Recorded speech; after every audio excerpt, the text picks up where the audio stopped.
It is not the critic who counts, not the man who points out how the strong man stumbles, or where the doer of deeds could have done them better.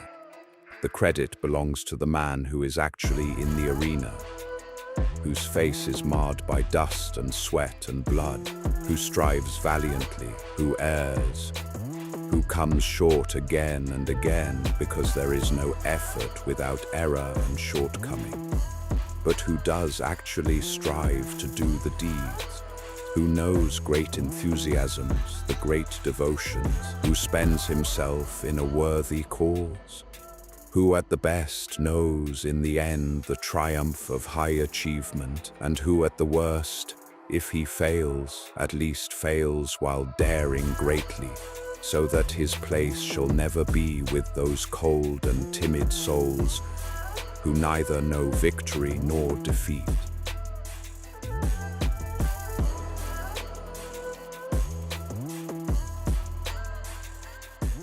In a second if this match doesn't get going.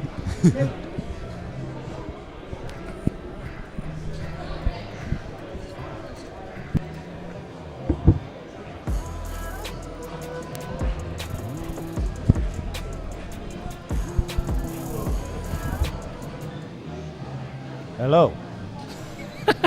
Still no. Please welcome to the match for our opening match, Joe Vipond. Give a warm round of applause.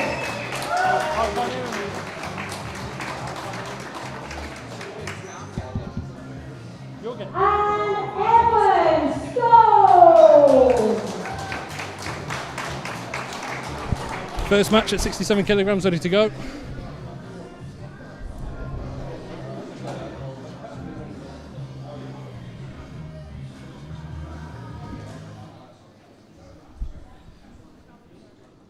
So we've got Joe Vipond out here, who actually had the fastest submission on Reap Invitational too.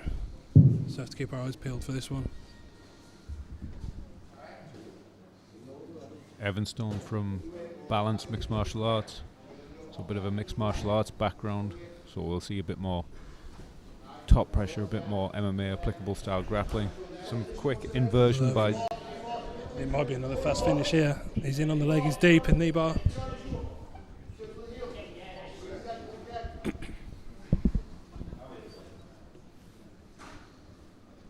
Stone hand fighting, trying to deal with the seated guard of Vipond. Again, like as an MMA guy going into a jiu-jitsu match, these sort of positions can be very difficult to deal with because you don't see them as often in your training. Yeah, it's a loophole the jiu-jitsu guys get to use, isn't it? Yeah, conventional wisdom against the leg locker would be to have a really low base, almost like hiding your legs, rather than using lots of standing passes. Yeah, I think the butterfly hooks are going to be a good option here for Joe. Anything to elevate and get those hips higher. Yeah, it's on Stone if he can. Lovely inversion. Knee line's clear though. Nearly got a sweep off it, but I'm not 100% sure if Vipond is going for the sweeps. I think he's got no interest in that sweep, to be honest.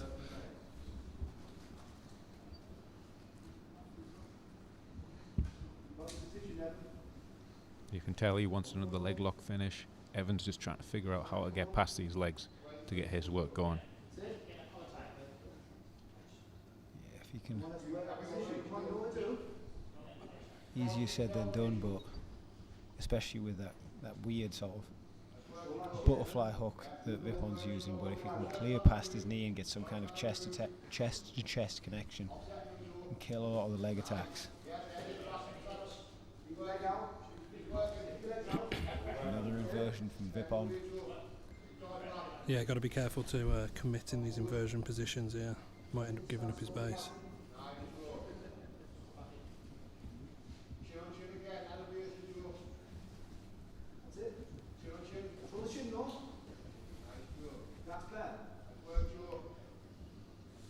Stone, I have seen Stone in a fair few MMA interclubs and MMA fights and kickboxing fights, and one thing I can tell you about him is he is in shape, so he's ready to push for the full length of the match.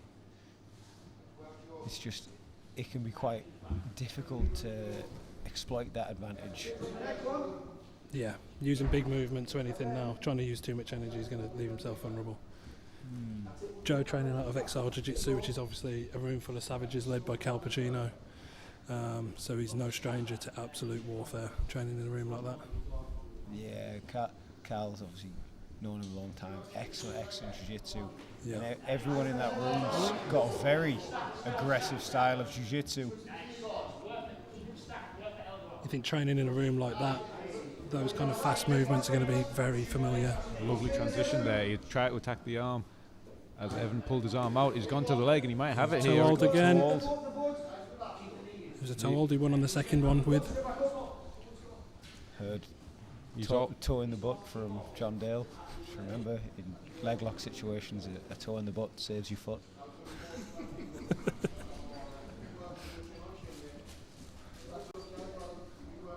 I think you Northerners grapple different to us, you know.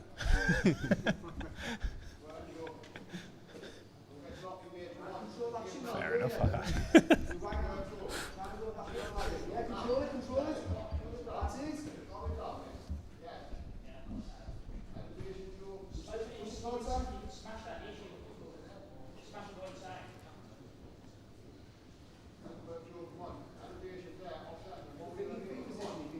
Looks like both guys are aware of the danger that each person possesses.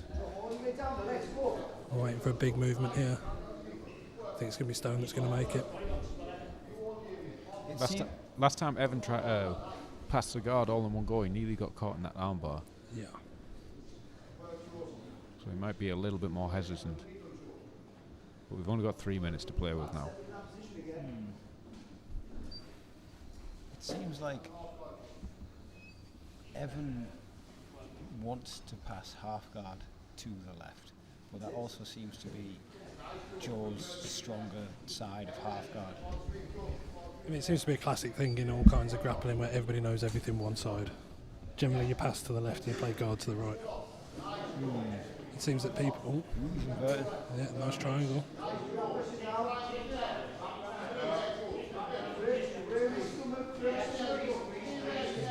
He might have something here. No. Thumbs up. Evan Giving the thumbs up to let everybody know that this isn't on. Good defence from Evan, circling around. Beautiful defence. However, Evan does need to work. These matches are judged on close submission attempts.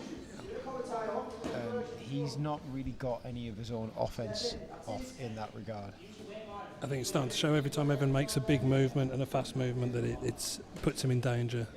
Maybe it's time to play a slower pass in. That's a good option there. Attacking the front headlock to use that to pass. Yes, he's in. He's completed the pass. He needs to keep it. Lovely guard retention. Joe coming up on top. Nobody saw that coming.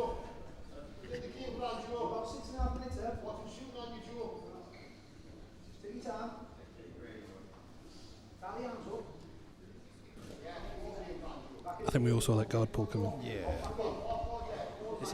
It's a smart move. He looks very offensive from the bottom.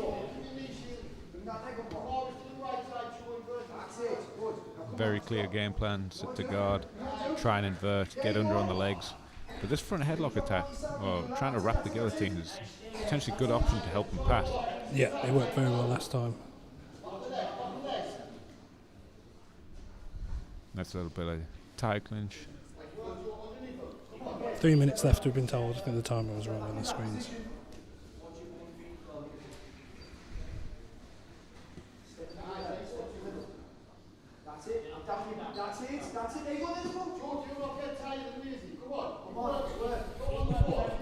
Dazzy Marsh calling out his guy for getting tired and lazy.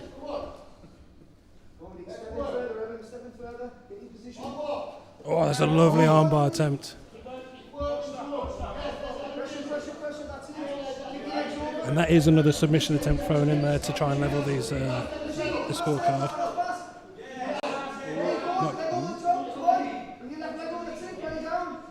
Might be a Kimura coming out. Yeah. Evan just seemed to be doing a good job of steady pressure, forcing Joe Vipond to work this whole match. And now it's to the point where Vipond's corner's saying, don't get tired and lazy. This is the time to push. I think Joe's been using a lot of fast-paced, explosive movements to counter the guard passing, and that might be taking its toll.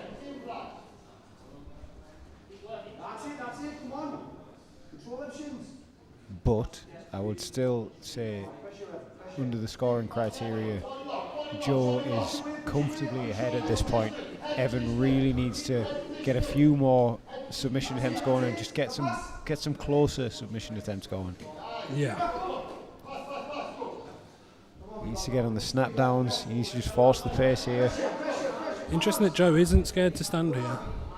I feel like it's a matter of time before he sits. Yeah. Oh. Evan looking for a toe hold of his own then. Great exchanges from these two.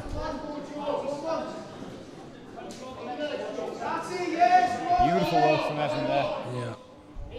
Seems when he controls the head, he does very well at passing. But Joe has good guard retention too. He's managed to invert, find his way back to at least a knee shield each time. His cradle's been... It's fair to say the guard of Joe is incredible, on full display here. Lovely attempt there. Might as well. But yeah, Joe's guard's been fantastic. The inversions to regard and the inversions to get on offense. This is a good bite here though. Deep here. He's in deep. There's got to be a finish. Bite. Very tight. Inside heel hook here. The heel slip, the knees out. Lovely defense. Awesome work from Evan to get out of that. That looked done to me. Great match. Excellent match. Joe must have done a phenomenal back and forth there.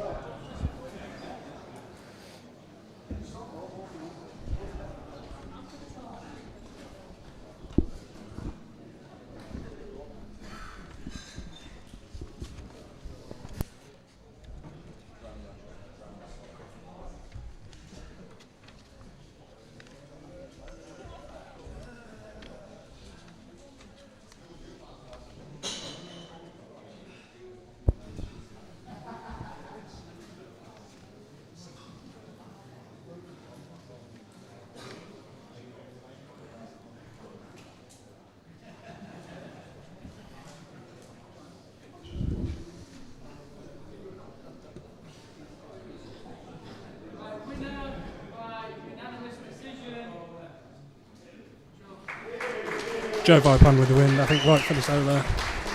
Especially with that really close bite on the heel hook right at the end of the match. Yeah, that's enough to seal the deal, isn't it there? Well done, Joe. What a performance. Look at that. How are you feeling after that? Do you have a game plan coming into today?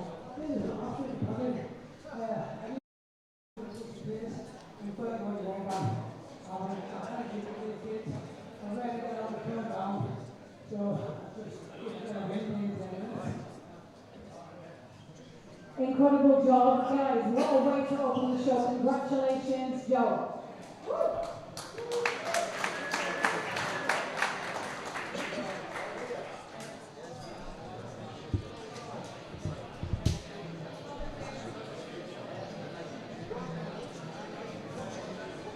Focus Max is the latest RTD from Strom. It's not just an energy drink, it is a productivity powerhouse. It's designed to help you lock in and focus on whatever it is you're doing. It combines caffeine with uridine, citicoline, tyrosine, Senactive. Focus Max is great if you're doing physical tasks, be it sport, training in the gym, work, or just trying to focus in on whatever it is you're doing with the day. I used it the other day to go and play with my kids.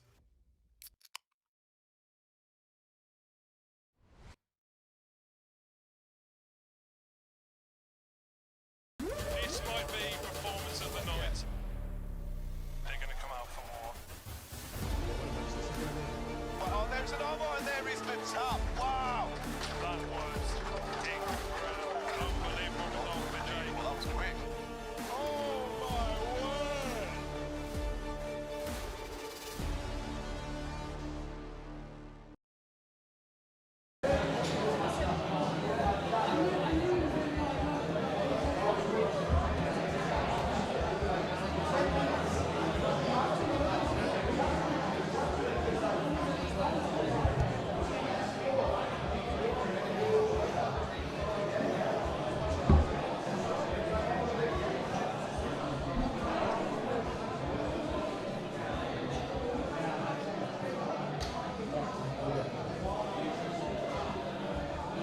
So looks like we're ready for our second match of the night. Stepping up, we have Ben from trains out Mark Connor MMA in Glasgow, which I've got no idea how long that travels. How long does it take to get from Glasgow to here? 3.5, 4 hours. Ah, so yeah, okay. I don't know where we are, to be honest. I've got to be honest. And we've got Calendar from Evolve BJJ in Stockton. I imagine we'll see the Swainstons in full force coaching for this one. You can see Ben over there ready to coach, looking fatter than ever, I've got to be honest.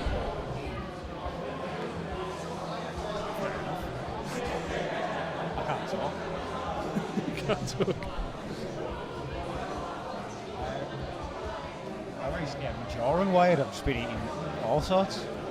When if I had my jaw wired for ages, the abuse that would come out afterwards that would have built up would have been unreal. Yeah, like I had fight camp into that. I just had a never-ending list of junk food that I had to eat. Two. And now I'm fat and disgusting. Anyway. You can't call yourself fat sat next to me. I'm in fight camp now, so it's the gravel and protein powder diet. The only person in shape on this commentary team right now.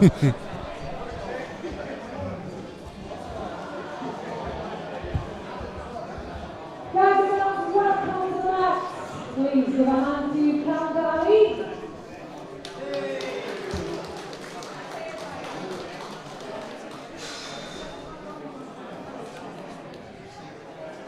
And then shoes.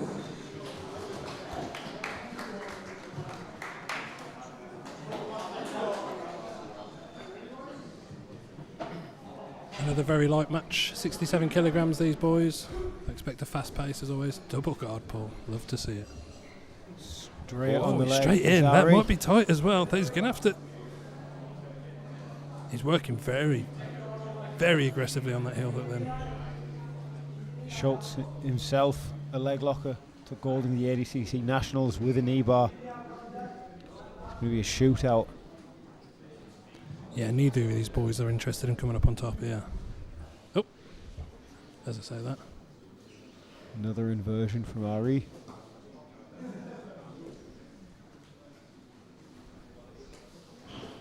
Another heel hook knee bar variation. Knees out though.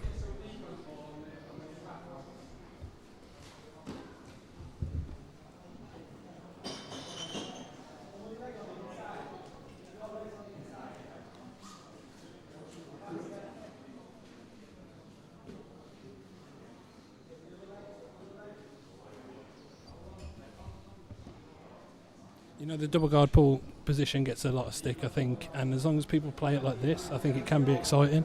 Yeah, this has been a really interesting match so far. I think just the second both of them touched down, they started attacking. And they haven't stopped attacking since. Yeah. Knee looks out on that one.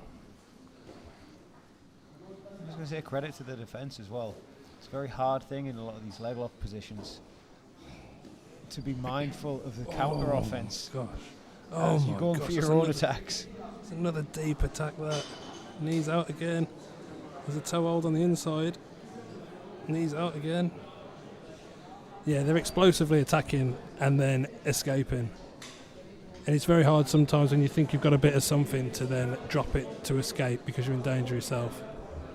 Are we passing the guard? The nice mix up here. Yeah. Circling towards the back.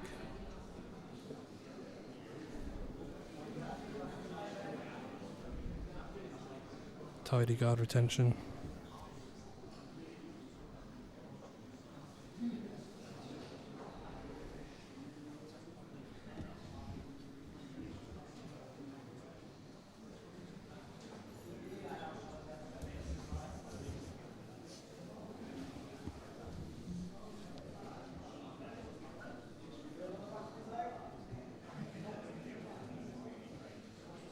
I think I would like to see a few more back attack attempts off these defences. That's tight again. Unbelievable. He's And he eating gets that. it. Sometimes at these lighter weights, people can eat more of a leg lock than the heavier weights, I think. That was the first leg lock attack where we managed to keep control of the knee line as well. The knees were slipping out for 3 minutes. We had a much tighter triangle over the knee line. That's it. Your promotion is correctly after. I'm so bad. What a performance. Incredible finish. Did you have a bit of a plan coming in? Did it go the way you expected? What do you feel like was wrong better? Well, I was just looking to finish it faster. 3 o'clock.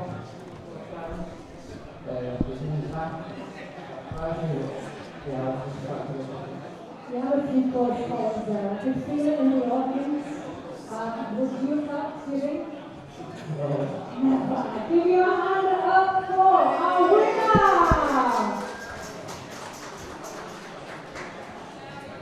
Awesome match, crazy fast pace set to this card so far.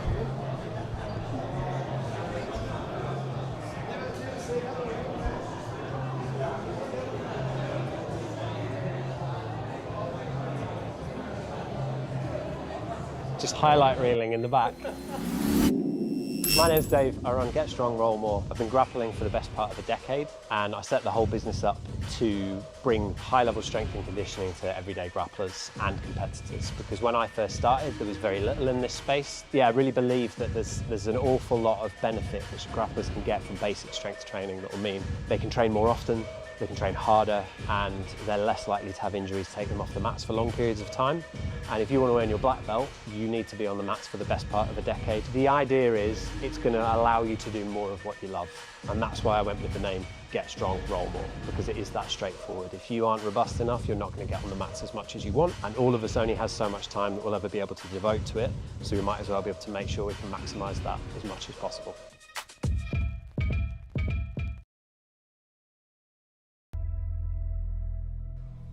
Never settle. This idea of never settle. It doesn't matter whether you are going to the gym for the first time in your life or you're Mr. Universe. The never settle adage is just about wanting to be better than you were yesterday. We are a team of people who will always push to be better.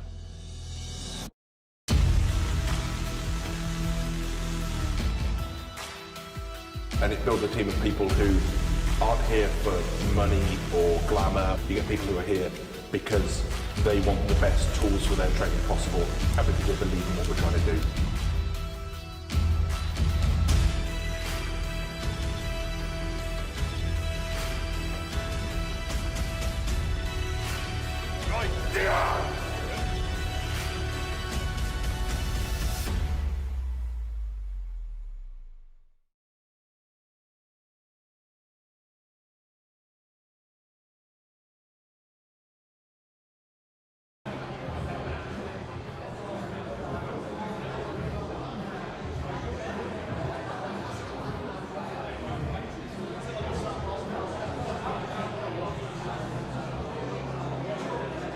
Focus Max is the latest RTD from Strom. It's not just an energy drink, it is a productivity powerhouse. It's going to help you lock in and focus on whatever it is you're doing. It combines caffeine with uridine, citicoline, tyrosine, Senactive. Focus Max is great if you're doing physical tasks, be it sport, training in the gym, work, or just trying to focus in on whatever it is you're doing with the day. I used it the other day to go and play with my kids.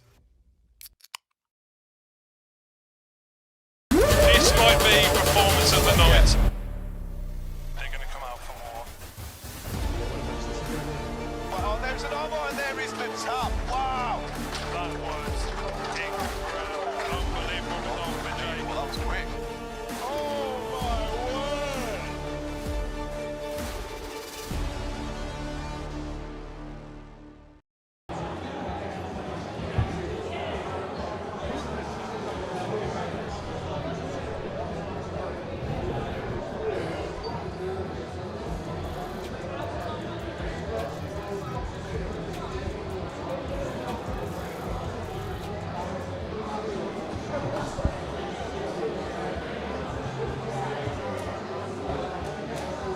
Tom Stone versus Mayson Swainston coming up next. A Stealth T-side versus Evolve BJJ matchup. I expect fireworks.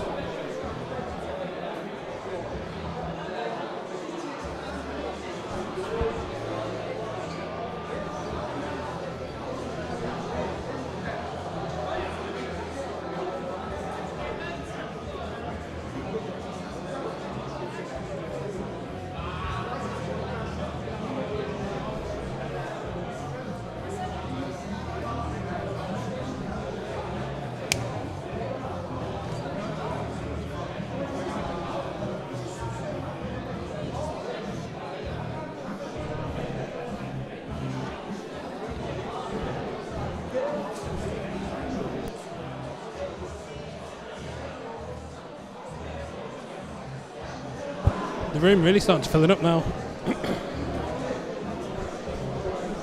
I love a brewery vibe. I don't know about you boys. As someone who basically doesn't drink, I also love a brewery and a pub. I love a drink, so that's why I love a brewery. But Ladies and gentlemen, please welcome to the mat, Mr. Andrew Wiles. correction to be made. Ah, that was my fault. Too many Bless. boxes. Please welcome to the mat. It was all going so well. Mr. Make it big, guys. Top Stone! I could see the look on her face then. She wasn't sure if that was the right name again. And making it even bigger. Sorry. I know it was France. Mayson Swainston! Big support for both boys here.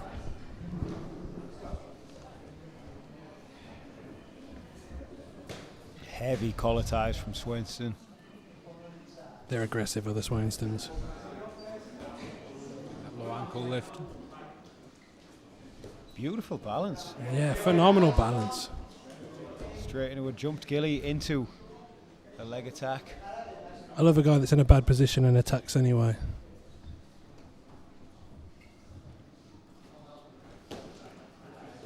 Aggressive.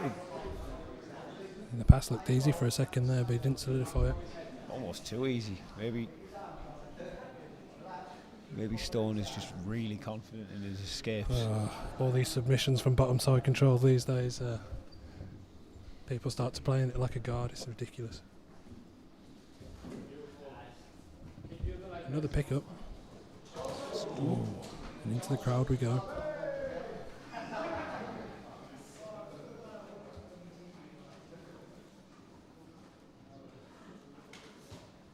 Nice underhook, Swainston. Lovely knee tap.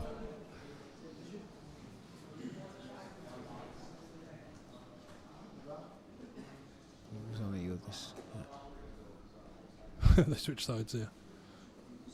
Oh no.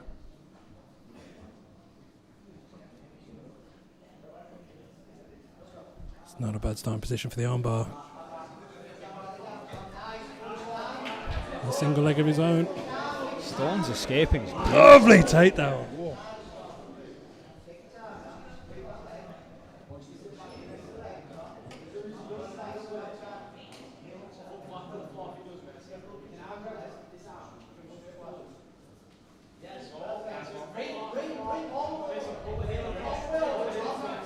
Yeah, coach calling for the reap there. I think it's the right move. He's got a heel hook of his own as Mayson. Powerful straight foot lock. Can he control the knee line? Lovely back attack here. Stone has been really good escaping bottom side positions and half guards. Interesting to see what his escapes are like from the back position and the turtle position. Swainston looking to trap the arm. He's got good upper body control here. Yeah, didn't rush with the hooks. Nice back attack. Beautiful back take. You can see a face crank coming here, I think.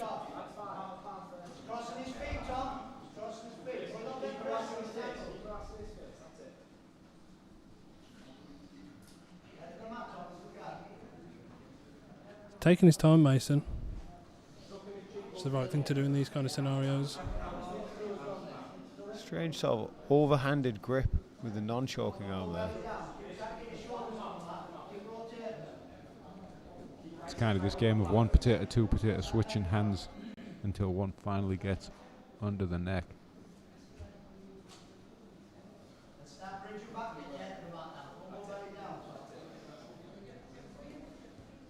Beautiful hand fighting from Stone. Mayson. He's been defensively solid in every bad position we've seen him so far, hasn't he, Stone? Yeah, definitely. Like Swainston's offense has been really good. I feel like a lesser competitor would have been submitted by now.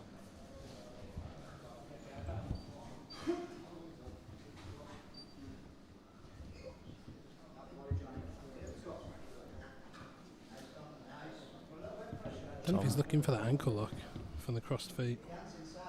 I heard Jamie Taylor in his corner calling for it. I think we very seldom get the ankle lock, but what it does do is it distracts them and it puts them off holding the hooks. Yeah, there's nothing like taking a guy's back and then being scared you're going to get submitted. Yeah, and like it definitely opens the door for escapes. Oh, mouth smother. Another smother. Not a bad use in places like this where he's struggling to get the finish. Especially with the amount of time he's got to work. You know, just to kind of psychologically break down his opponent here, try and make them tired, restrict the air with the body triangle, restrict the air with the little mouth smothers. Yeah. Kind of beating them up without hitting them. 5 minutes on the clock as well. It's only so long you can take that for.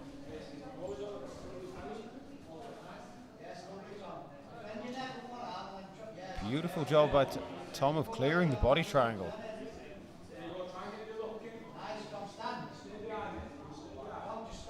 Spectacular work from Stone there. You know, I think both showing very good technical ability, but obviously Mayson showing very good attacks, Stone showing very good escapes. Stone went for a somewhat sketchy victor roll there and it allowed Swainston to throw his hooks back in.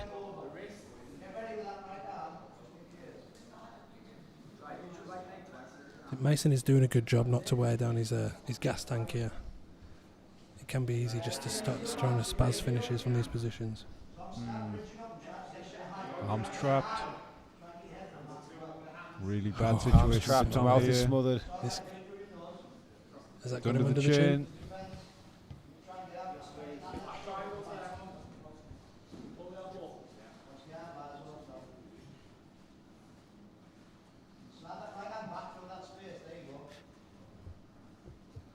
Again, just really good quality defence from Stone. Yeah, patient with it, I think, as well, not making a mistake. Yeah, like obviously it's not winning him the match at this point, but it does deserve praise. It's really quality work on the defence. Again, Mayson has been just chaining these submissions, going from body triangle one side to the other, trapping the arms, smothering the mouth. It can be quite overwhelming. And again, lesser competitors would have been submitted by this point. Yeah, it can break you mentally, can't it? It doesn't show signs of that yet. Armbar attempt. That's Stone's chance to get out. He's going to throw a knee bar. Switch to straight foot lock, maybe inside heel hook. He's got it. Knees out. Mayson looking for the toe hold on the far leg. Swainston on the back attack. Yeah. That's a big mistake. That might be the first mistake we've seen from Stone there. Yeah, I think Stone spent a lot of energy on that heel hook attempt. Yeah. Beautiful submission from Swainston. You know, in a situation like that where you've been dominated for a while, to fully commit to a submission isn't a bad shout. You know, the judges aren't going to go your way to jump in on the submission that you see. Respect to Tom for throwing the submission. And then massive respect to Swainston for keeping his composure. Sometimes it's hard. You losing a good position and then immediately being on the defensive. Mayson, a winner! Give me the hand for that last one. Let's do it. I want to see it. Yes. Mayson, tell the guys and girls watching back at home and everyone in India.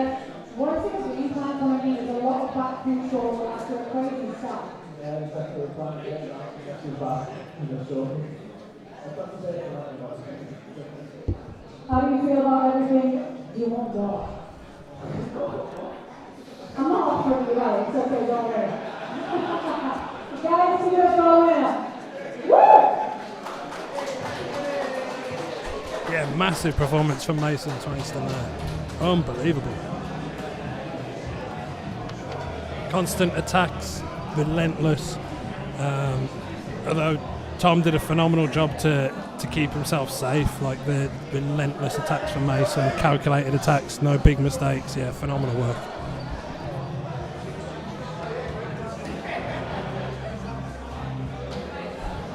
Got our first gi match.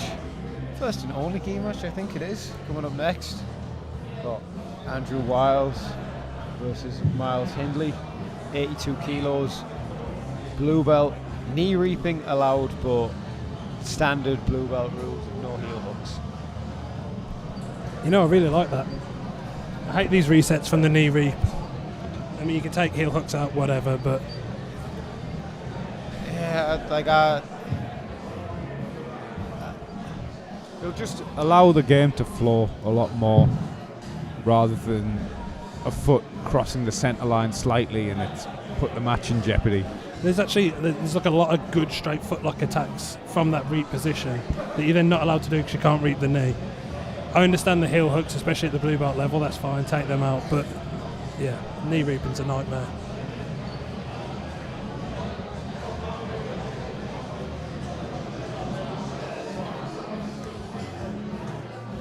Focus Max is the latest RTD from Strom. It's not just an energy drink, it is a productivity powerhouse. It's designed to help you lock in and focus on whatever it is you're doing. It combines caffeine with uridine, citicoline, tyrosine, Senactive. Focus Max is great if you're doing physical tasks, be it sport, training in the gym, work, or just trying to focus in on whatever it is you're doing with the day. I used it the other day to go and play with my kids.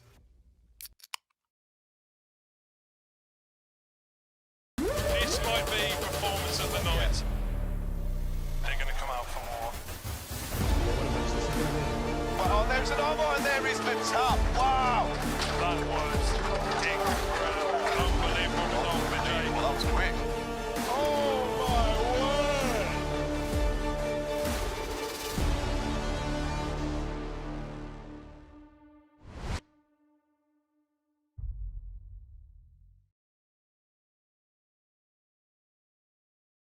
Just highlight reeling in the back. My name's Dave, I run Get Strong, Roll More. I've been grappling for the best part of a decade, and I set the whole business up to bring high-level strength and conditioning to everyday grapplers and competitors, because when I first started there was very little in this space. Yeah, I really believe that there's an awful lot of benefit which grapplers can get from basic strength training that will mean they can train more often, they can train harder, and they're less likely to have injuries take them off the mats for long periods of time. And if you want to earn your black belt, you need to be on the mats for the best part of a decade. The idea is it's going to allow you to do more of what you love. And that's why I went with the name Get Strong, Roll More, because it is that straightforward. If you aren't robust enough, you're not going to get on the mats as much as you want. And all of us only has so much time that we'll ever be able to devote to it. So we might as well be able to make sure we can maximise that as much as possible.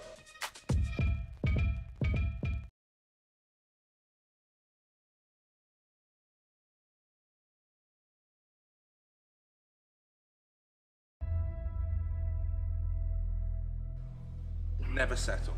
This idea of never settle. It doesn't matter whether you are going to the gym for the first time in your life or you're Mr. Universe. The never settle adage is just about wanting to be better than you were yesterday.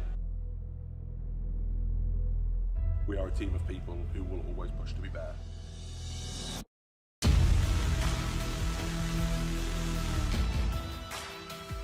And it builds a team of people who aren't here for money or glamour. You get people who are here because they want the best tools for their training possible and because they believe in what we're trying to do.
I think guys, we're back. First and only gi match, if I'm not mistaken, of the card. Introducing our first ever Invitational gi match. We'll get it right this time. And bigger and better, a warm Teesside welcome to Andrew Wiles!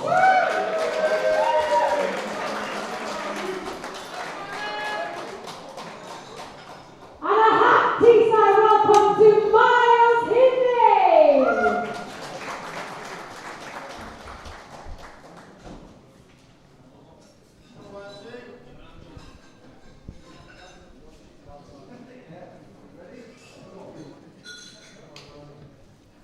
So Andrew Wiles recently had to sell out $7,000 for a new van engine.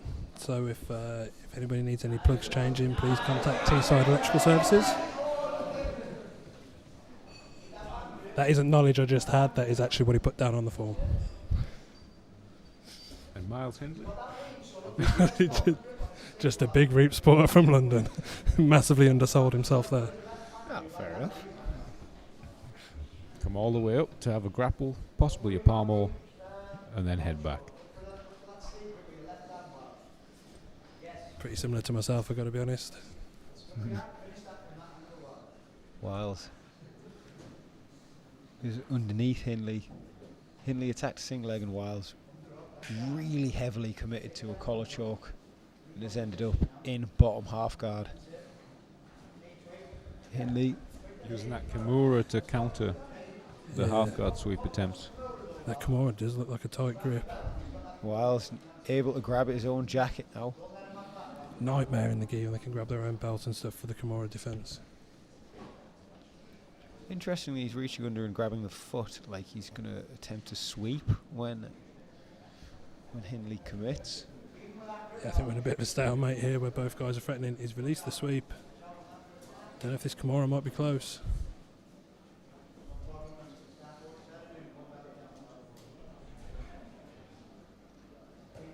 Nice, he's out the Kimura, back in the half guard. Bit more, I was just about to say a bit more of a knee shield, but Hindley's cleared the knee line. We're going to look to knee cut or force the 3/4 mount.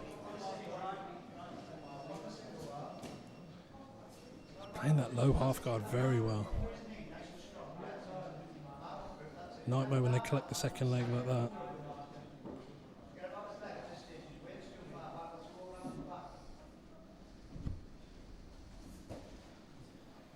I think he's going to look to come up from this maybe to a single leg.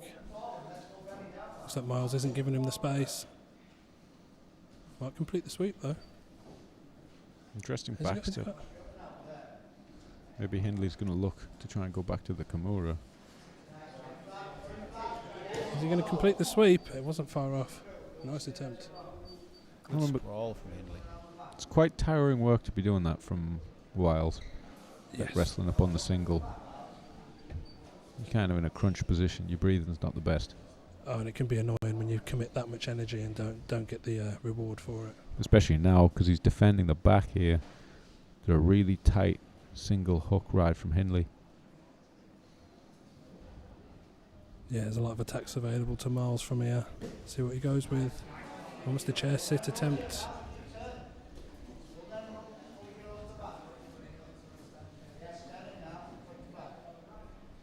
He hasn't quite got his chest on the back here, so he might lose position. Yeah, if Wiles can get his head above Hindley's head. That belt grip. And he's lost the top position. See what Andrew can do with this top position. See what pass he's going to go for.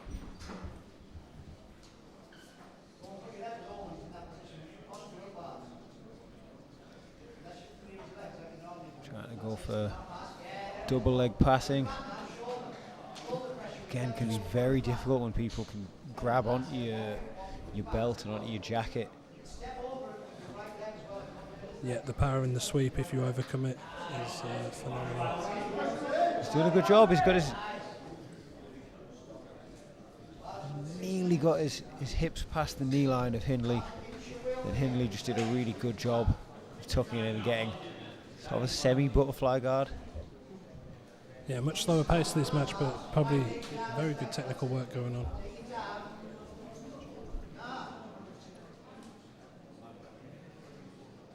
Miles letting him get very close here. Is he going to go reverse? Maybe look for his own Kimura? Looking to push down the knee and free himself up to go to mount. 3/4 mount.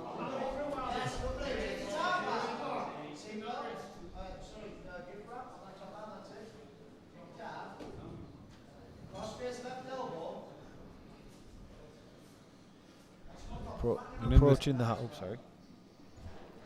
I was just going to say, in the scoring criteria, he doesn't have to worry as much about getting his foot free straight away to score the points for the mount. Yeah.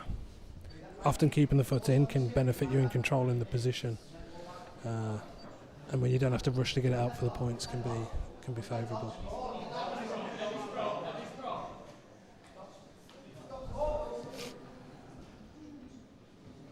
Earned his top position back as Miles. Past the halfway point. Both men have been working really, really hard and have had to dig their way out of some really tough spots.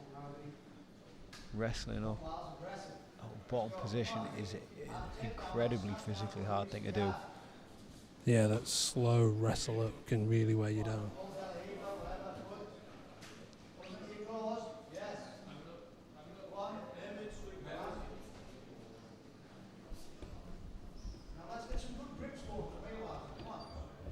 Andrew opting for a low knee shield here.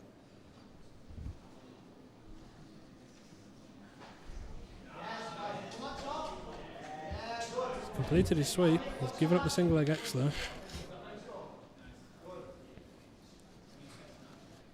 Doing very good at controlling here and keeping his hips down very low. He's got out the legs as well and might complete this pass. Lovely grip on that bottom leg there, if you can see that.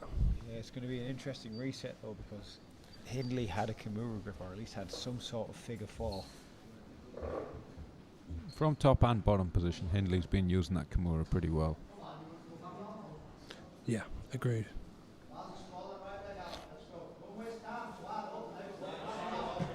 That grip on the bottom trouser there. He could come all the way over the top for the armbar. It's this shootout. Looking for it. Who gets the chest and the tricep? You can step that left foot round. The armbar's going to be there. He hasn't done it. Pulls it out instead. Yeah, nice work from both guys. Committing more to the guillotine than the sprawl. I'm not sure it's there, not from that position. Guillotines can be hard in the gi. You try and shoot your hand through and it just gets caught in the lapel. Whilst he giving his back again. I think any choke that doesn't involve the gi is a nightmare in the gi. Similar exchange to what we saw earlier. Hindley getting that one hook very well, but wildly shaking him off. Awesome back and forth here, slower pace, technically brilliant. Especially for blue belts, I didn't say that. It's definitely something I'd normally say. On the subject of blue belts, shout out to Strom Sports Nutrition for sponsoring this event. We're currently here at the commentary table appreciating the Focus Max and Hydra Max. Phenomenal drinks. I didn't think there was any weight in that. I didn't realise it was that deep.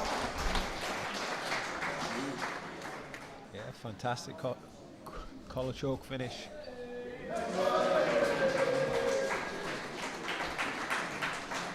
I'd love to see that again because it was facing away from both.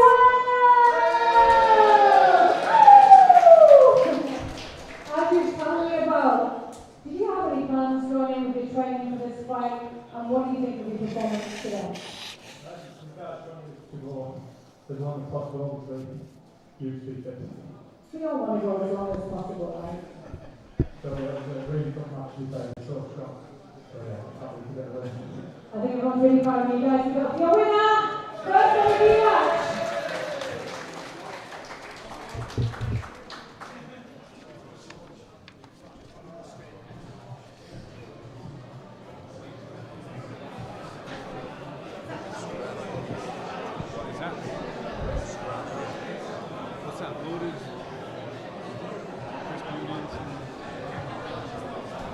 Where do you get the scram from? There's crust next door. Is it up? I think so. I wonder there's a brick.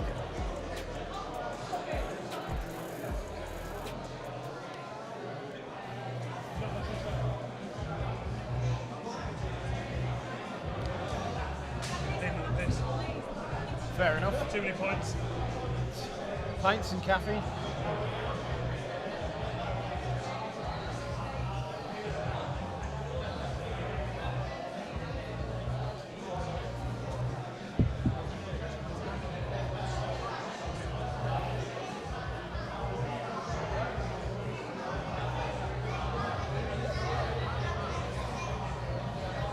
You know, that match was actually fucking sick. Yeah, it was fun. Like, you know, there's the sort of thing where you say, oh, it's gay. That was a sick match. Blue and purple's more friendly on the eye. Gay. Yeah.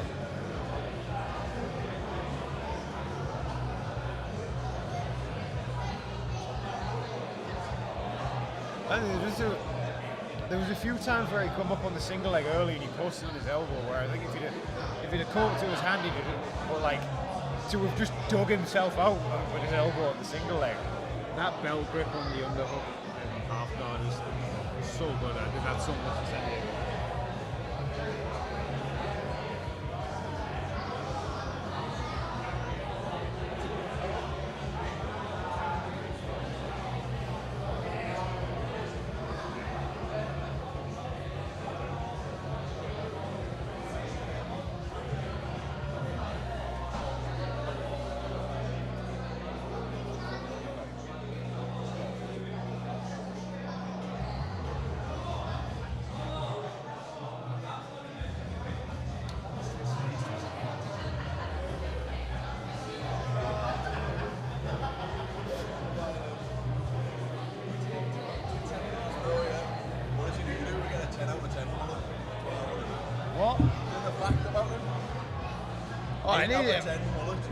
I mean, it doesn't clear his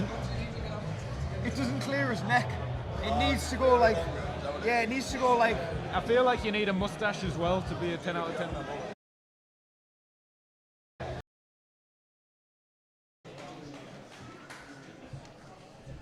Ollie, Harvey, give him a long round of applause.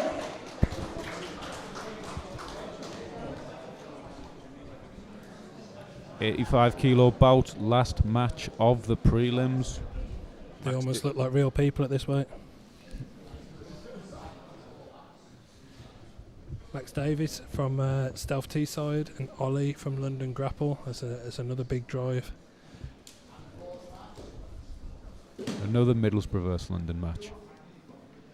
Didn't know it was a rivalry that existed, but I'm all for it. It is today. Beautiful shoulder crunch, sweep attempt from Harvey. Max in good shape. Yeah, a little bit jealous.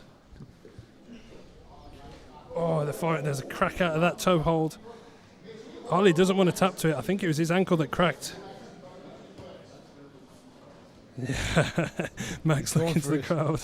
Going for his own revenge toe hold now. That was some crack. That was.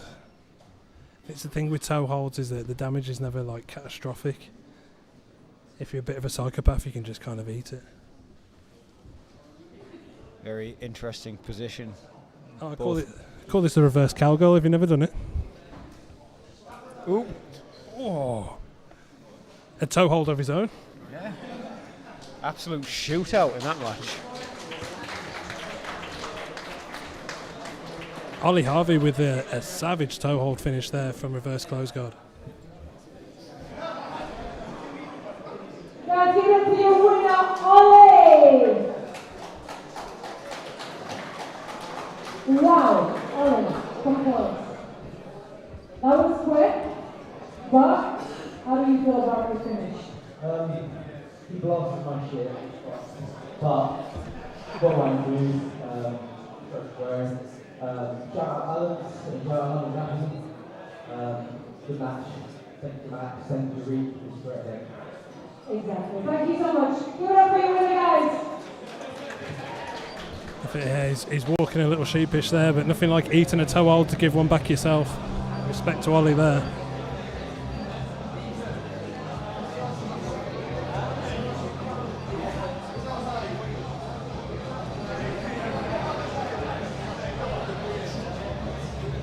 So that was the final match of the prelims, which I think was wild. That was some of the wildest grappling I've seen for a while. Yeah, the amount of leg lock shootout, the versions, just it was just constant aggression from everybody at every point. Even in the gi match is normally known for that slower pace. Even though the first gi match of any of these Reap Invitationals scrambles back and forth. Yeah, unbelievable work. Considering we had exciting double guard pulls, exciting gi matches, it seems Reap Invitational is out to break all the stereotypes. All blue belt matches as well. And I've always said, I think these blue belts, they know techniques and they just throw down. And I think it makes for more exciting matches.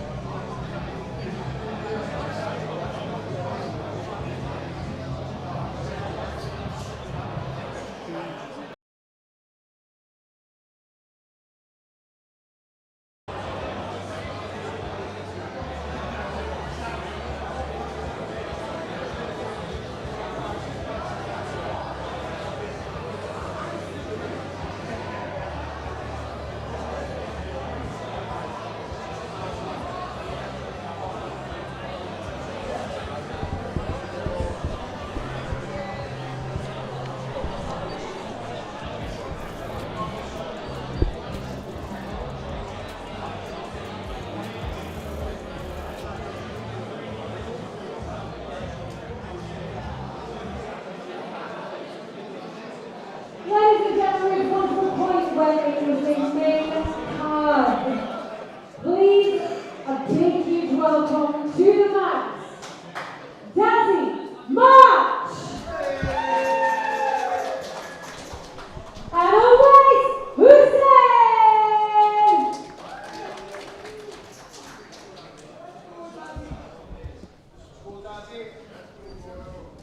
So we've got Dazzy March from Exile BJJ and Awais Hussain from...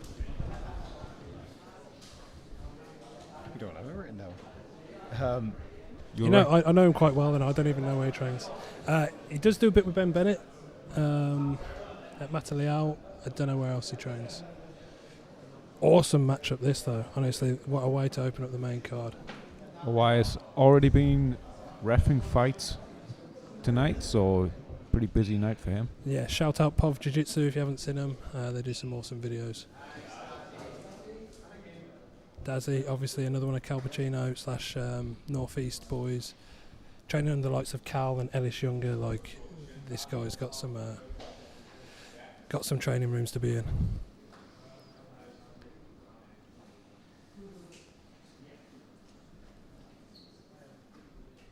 Very aggressive guard passing. Yeah, Awai's got a very technical guard. He's gone full sweep here. He's looking to go underneath. Almost had the saddle. Dazzy reacting very well here. He's in on a pass himself. Lovely sweep from Awais.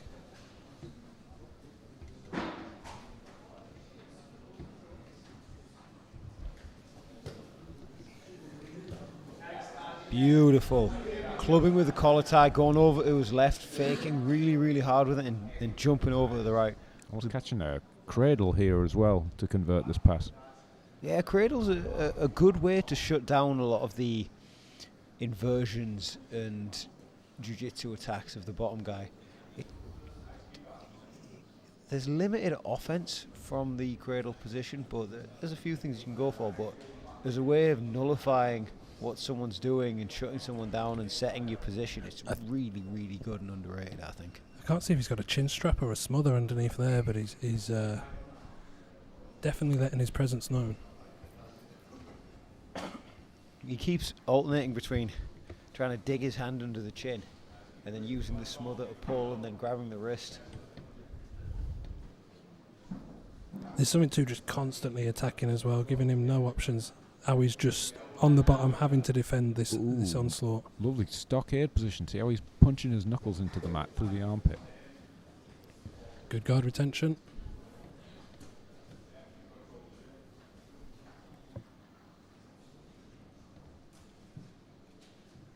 Shout out Rick from Rate for the matchmaking. This is a phenomenal matchup here.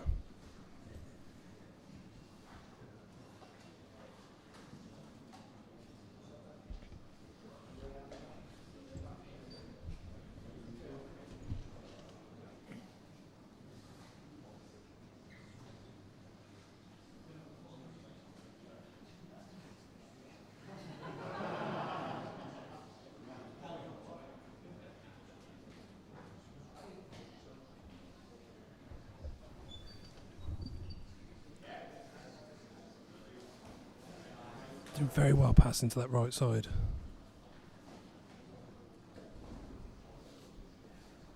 I've trained with Dazzy quite a few times over the years, and you know he looks a level above the last time I've seen him compete, and there's obviously a lot of hard work gone into this. He looks phenomenal at the minute.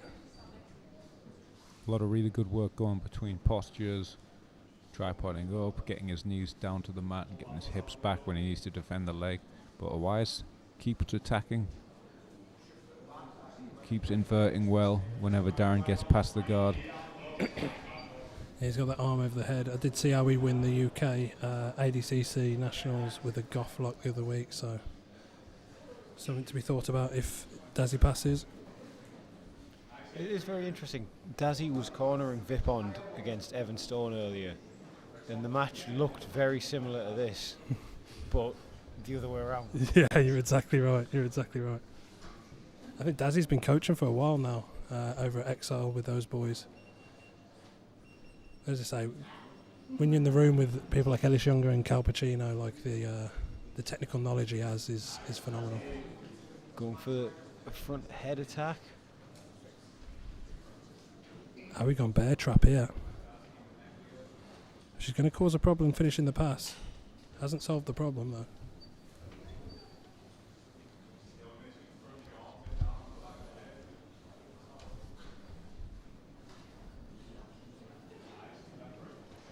Yeah, it's a little bit of a stalemate here. Dazzy on the neck. It is that bear trap on the right leg of Dazzy here can be a nightmare if he gives up too much space, and it's going to stop him completing his pass. Might be an idea to try and force a pass to the right hand side and come away from this pass, because that's getting tighter. I don't think he's going to finish it with a grips that high up on the body. He has got the finish, has Awais. Very nice. Superb finish from the bear trap there.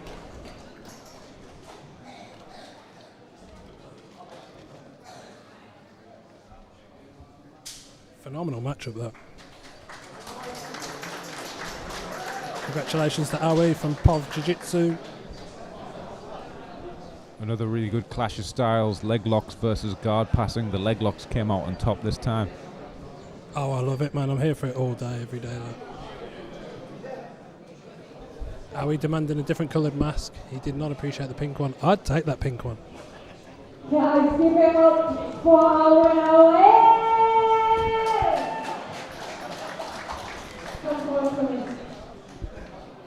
That was a match, like through sportsmanship, through out. I love that.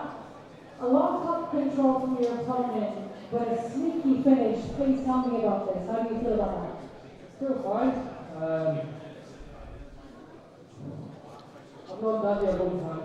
It's kind of bittersweet because I'm both freshly baked athletes, so I think the match will really fun.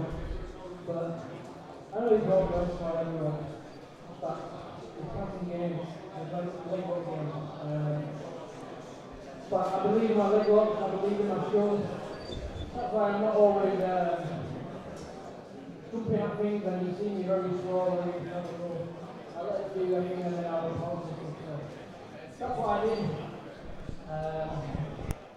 So yeah, it's a bit of sweet. A lot of love, a lot of energy, and an incredible finish. Well done. Give it up for our winner, guys. One more thing, guys. I said this before, but I had something to say. If I'd won the match, Mr. Dear Weston. Give it up for Dear Weston, guys. I know we're on the Reed Invitational, but I know there's a show September 5th, Grapple Max 3. I want on it. Anyone, anytime, any place under 70 kilo, white to black belt, give me him. Give me him. Yeah, great to have everyone that's gone. Get me on Grapple Max 3. Thank you very much, guys. Wow. Oh, it was coming for you there. Well, yeah. I really thought that call out was for me for a second then. I mean, he did say white to black belt, and I mean, I'm not cutting to 70 kilograms, I'll tell you that much. I'm struggling with that at the minute.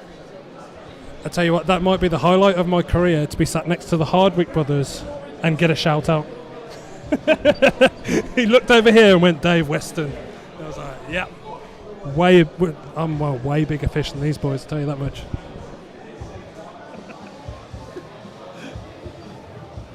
I reckon George should protect me on that one. I don't know. Awais Hussain versus George Hardwick. Be another big weight.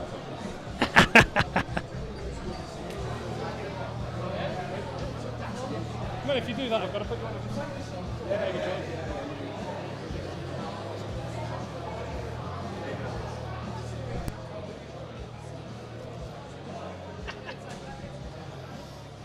Focus Max is the latest RTD from Strom. It's not just an energy drink, it is a productivity powerhouse. It's designed to help you lock in and focus on whatever it is you're doing. It combines caffeine with uridine, citicoline, tyrosine, Senactive. Focus Max is great if you're doing physical tasks, be it sport, training in the gym, work, or just trying to focus in on whatever it is you're doing with the day. I used it the other day to go and play with my kids.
Incredible match.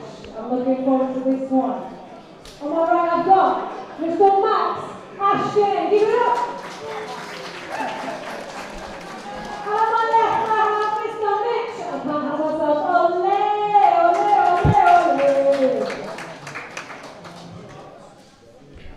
Another great matchup here. One of the matches I've most been excited for. I've watched Mitch Oley for years, and it just seems to get better and better every time I see him compete. Yeah, we've trained with him a bunch, and obviously we've known Max since he was knee high. Good friends with his late great father, Marty Ashton.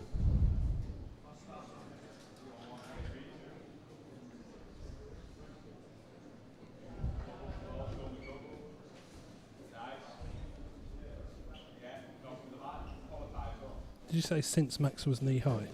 Since he was tiny. Since he was Calf slice attack. Mitch on the calf slicer. Phenomenal back take attempt back at him, crab ride. Mitch going back to the foot.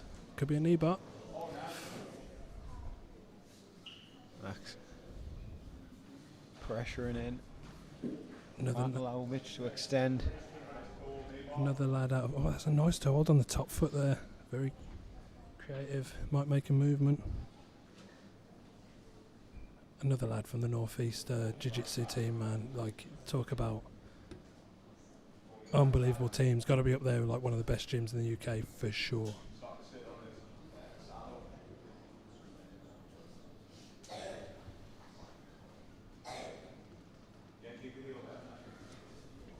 Lovely straight footlock there. Nearly belly down. Just keeping that knee phenomenal as well, those movements just to keep the knee line in. I think he's going to get the finish here. He looks tight. Great switch for grip on the legs. I think Max needs to do something. That's the right kind of thing. If he can keep the foot on the floor, this will defend that straight footlock. Beautiful. Mitch looking to off balance him, get that foot back off the floor. He's just got to be careful not to burn himself out here, really digging for that straight footlock. Yeah, we're not even 3 minutes in, and he's heavily committed to this attack. That belly down position might be the place to finish that. Might get it here. Max doing a phenomenal job to keep himself safe here. Mitch really throwing the kitchen sink at him.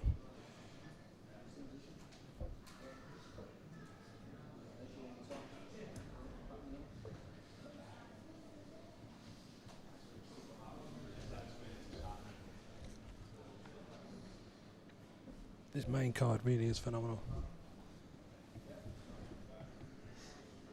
Max keeping his foot heavy on the floor here. Yeah, Mitch digging for that heel. Heel is a much harder submission to ride out than the straight foot lock. Yeah, and it's subtle, but there's tiny movements from Max there just to keep that heel hidden. And again, hiding the heel. He's doing a great job at keeping this safe.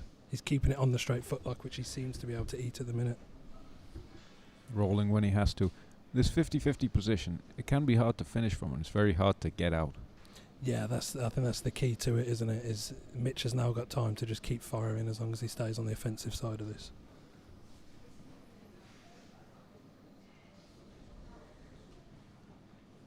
He's trying to expose the heel. Max doing a phenomenal job keeping himself safe.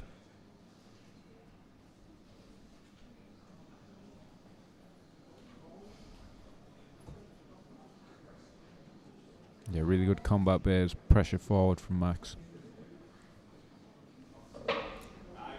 He has got the heel this time. He's slipped it again. Max doing a great job. He's going straight back to the straight footlock. I'd like to see him slightly lower on the ankle maybe. But I think belly down's going to be the place to go. He's got it. Great finish there. He kept attacking it for a good 3 to 4 minutes, but didn't let up the attack, going from a heel to the straight footlock, and finally finishes it with the belly down. Yeah, and I think, as you were saying, once you're stuck in that 50-50 position, it's hard to get out of. It just gave Mitch time to keep attacking. Strong winner, Mitch. Let's go, guys. Wow, what performance. You had a lot of control of the legs throughout the fight. Was that what you planned going in? How do you feel about that? Yeah, I feel like we've got to go through physically top out from day one. So it's when I really good. Who else have you got to thank today for how you were today? It was just everyone who came to support. So really good. Legend. Give it up, guys! Some performance that. Great defensive work from Max, but the relentless offensive work from Mitch just took its toll eventually.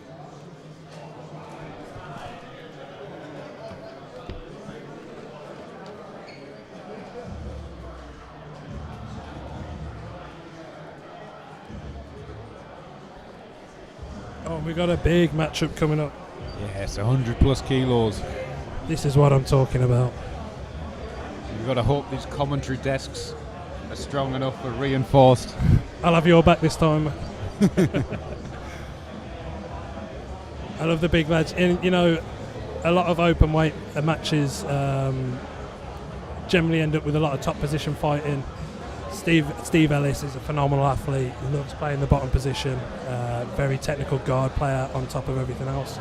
Bobby Scott, I can't actually see him at the minute, but normally you can see him from everywhere. Man, that guy's wider than a house. This is going to shape up to be absolute war.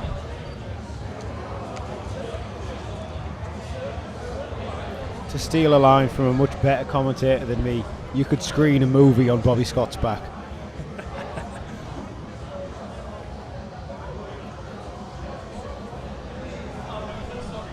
I've competed in the open weight for years, and it annoys me when people come in shape. I feel like the open weight is the loophole that you can be out of shape and compete. I mean, something like Bobby Scott turns up, it's like, no, you're not supposed to look like that. You're supposed to be fat. To be fair, Stephen Ellis looks around 8 foot tall. Bobby Scott looks around 8 foot wide. This could be a great matchup.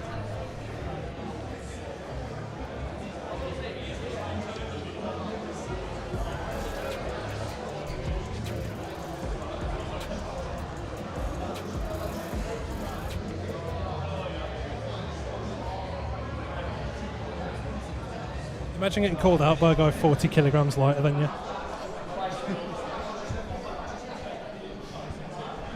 That's like Tony Ferguson going after Verdum, saying he'll ankle pick him. I'd take Verdum. Yeah. I'd take that. I'm taking it as a compliment. That's straight in my Instagram bio, that.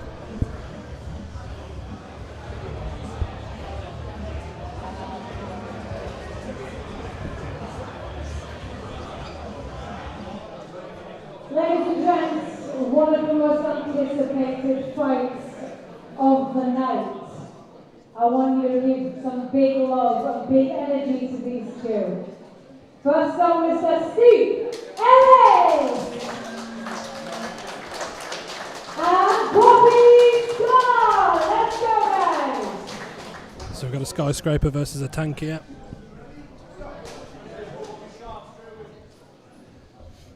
Steve Ellis actually 2-0 MMA record, which I had no idea about. Seen him compete grappling plenty of times, along with Bobby. Bobby been on plenty of shows himself.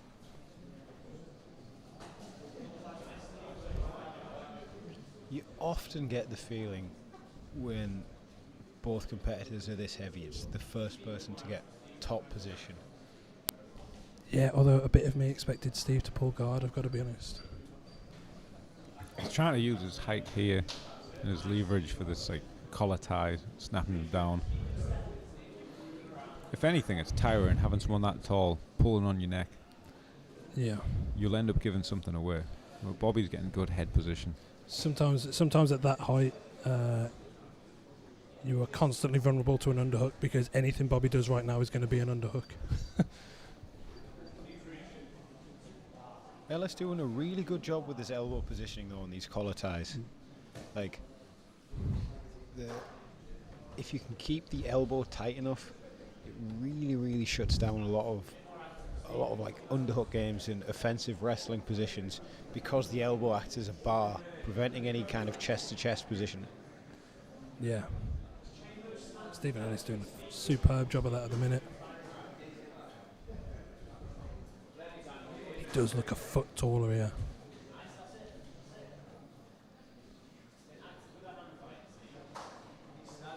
I think with this height advantage, obviously going for any kind of lower body takedowns can be more difficult because of the extra distance he has to carry.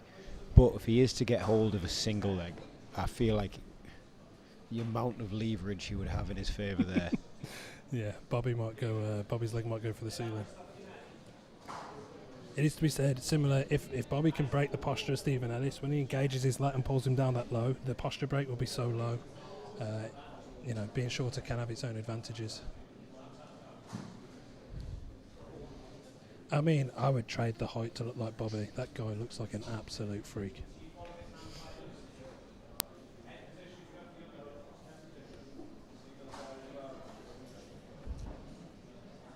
Bobby's corner, calling for the single leg. You've got to agree that's probably the right choice here. I think he's losing these collar tie battles. Yeah, like I think a head inside single is probably quite a safe option. Yeah. Stephen is walking forward with that left foot.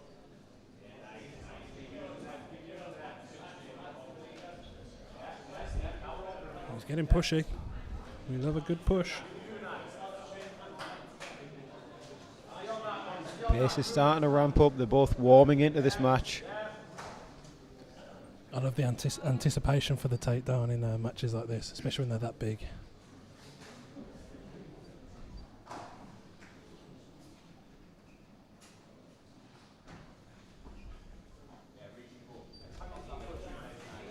Yeah, I'm not sure Stephen Ellis reaching for doubles and stuff like that is going to be the right way to go here. I'm surprised Bobby hasn't opted for a similar tactic.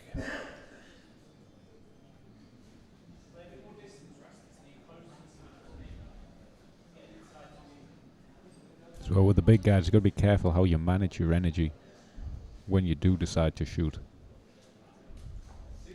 especially across a 10-minute match. Especially with the amount of blood that it must take to run the muscles on Bobby Scott. How that guy's still going, I don't know. Aggressively looking to pull the head down. A lovely grip on the arm. See maybe a foot sweep coming.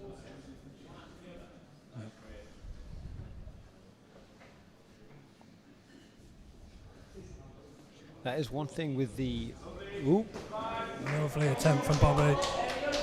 Straight on the neck is Ellis. Didn't pay off, but I think that's got to be the tactic for Bobby in the standing position.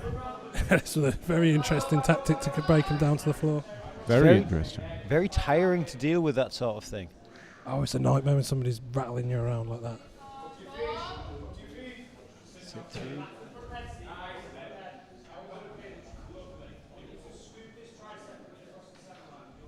That looks like a nightmare to get out of that front headlock position with a guy that tall. Especially with his hips in the air. Yeah, look at the angle he's got pointing down on him. Getting back up from there is going to be horrible.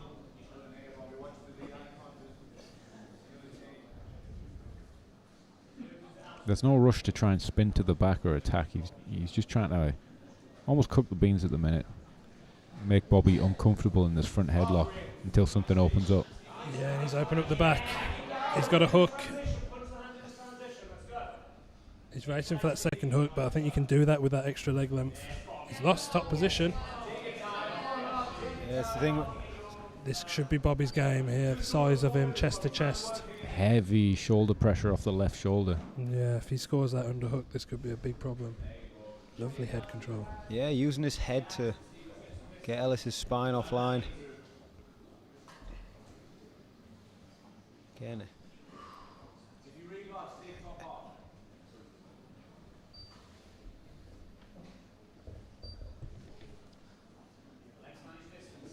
I mean, you boys have been in the game a long time.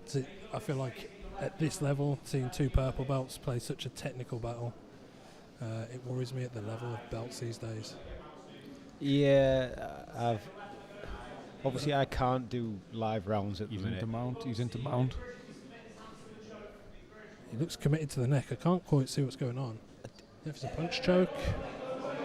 Look at the size of Stephen Ellis. Look at the size of that guy. That looks a nightmare to deal with. Yeah, that old... You know, most people that tall are like lanky, man. That guy just looks like a normal human being, but massive. And now it's always a difficult situation mentally, the one that Bobby's in, where he had such a good position and now suddenly he's on the defensive. Yeah. What a scramble that was. Doesn't seem to have affected Bobby's mentality at all. Can be tough to bring himself back. Nice pass. Not at all. He's straight back on top. He's hit the elbow. He's going to take the back. Awesome work from Bobby here. Because Ellis he escaped mount with the sort of Thiago Alves style, just get a big clubbing underhook and stand up, which brilliant escape, but it's a lot of energy. At Stephen Ellis's size, an underhook can literally be like a body lock, like it wraps all the way around him, nightmare to deal with. But I would say bigger, taller guys do struggle to escape the back a lot. Like getting his legs back out of these positions can be a nightmare, especially if you've got somebody short and powerful like Bobby on your back. And credit to Bobby as well for his stamina. Those were some big scrambles, some big changes in momentum, and he rode with them and he kept fighting through them. A lot of heavyweights don't. As we were saying, when you've got mount and somebody explosively gets out, you think you've got a good position, you lose it. It can be mentally breaking to fight through it, scramble and get the back. He's under the chin. He's under the chin here. Stephen Ellis wagging his finger. He's a brave man with somebody like Bobby Scott on your back. Awesome work, and look at that underhook again. Phenomenal skate. Big slam. This is what we paid for. That was mental. He was in deep rear naked choke, wagged, pointed at the hooks that he didn't think were quite right, got out, and then just... That's insane. Yeah, that's terrifying. And now got the back himself. He could slide off though. Chest not in line with the back. He's done well to build height there. That's going to keep him on top. It's going to keep him on the back. Really nice correction. You know, this match started slightly slow, and it's living up now.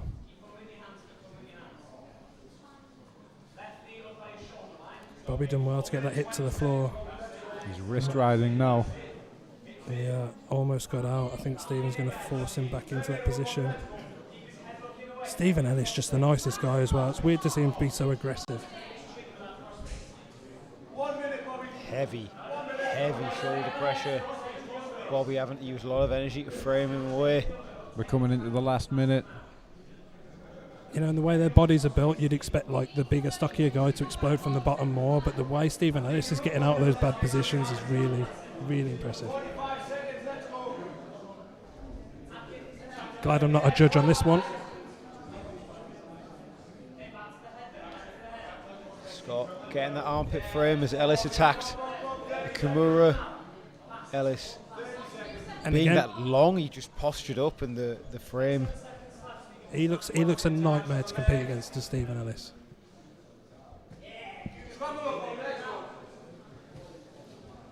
Very interesting.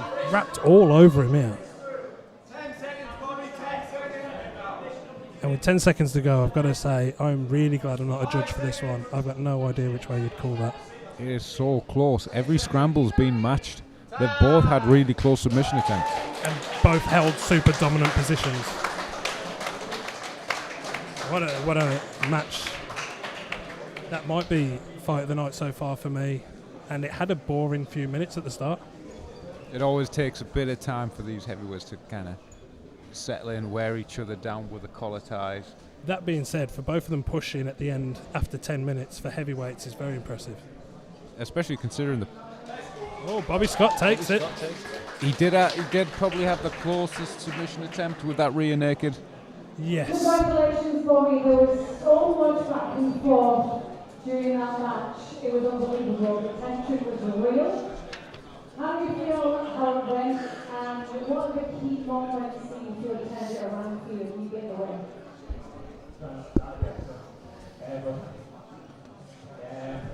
I thought it was a very back and forth match. I didn't look at spot to see exactly what went on, but yeah, it was a good experience. What do you to say about your opponent today? Because you guys battled. I've competed against him before, and I knew it was going to be a tough match. And obviously, he was right. Well, tonight it's your night. So congratulations, Bobby. Give it up for your winner. As a black belt in the open weight division, I don't want to compete against either of those guys.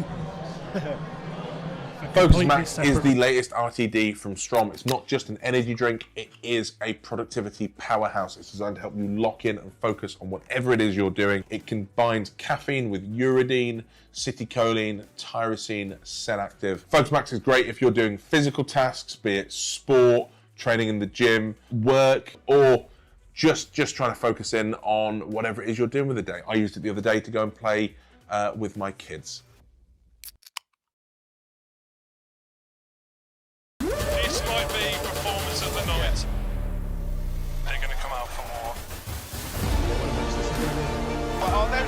and there is the top. Wow! That was incredible. Unbelievable result for Jay. Well, that was quick. Oh my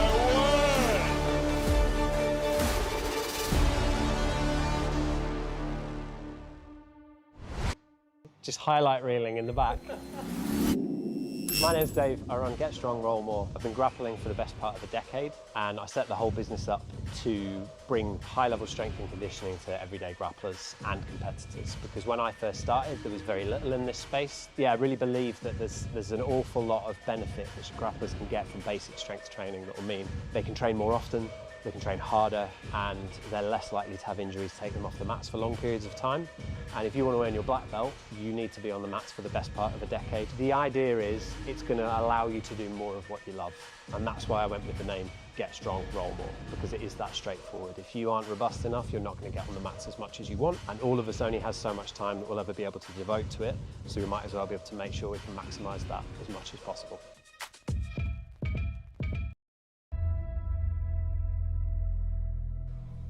Never settle. This idea of never settle. It doesn't matter whether you are going to the gym for the first time in your life or you're Mr. Universe. The never settle adage is just about wanting to be better than you were yesterday. We are a team of people who will always push to be better.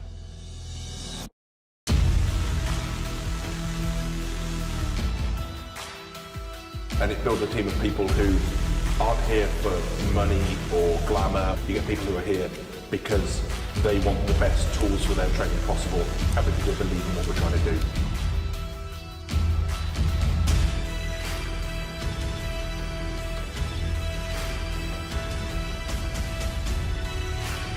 Right there!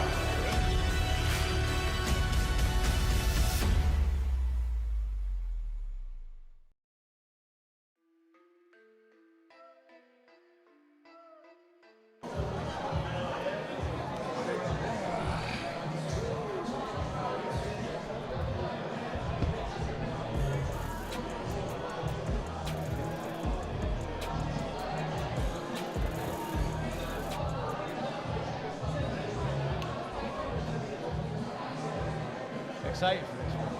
Like, he was an MMA guy back, like one of the OGs of MMA in this area, and he's still going, but he's got like, even as he's got older, his style has stayed dead like frantic and scrambling. How old is he? How old's John, mate? Pure hairy about it. Oh, because he once made a playlist on Spotify called Pure John. I didn't realise it was public. And they used to call him Hairy John whenever they saw that he had that playlist. This next match on the mats, give it up to Mr. John Lay! And Mr. Mitch Williams!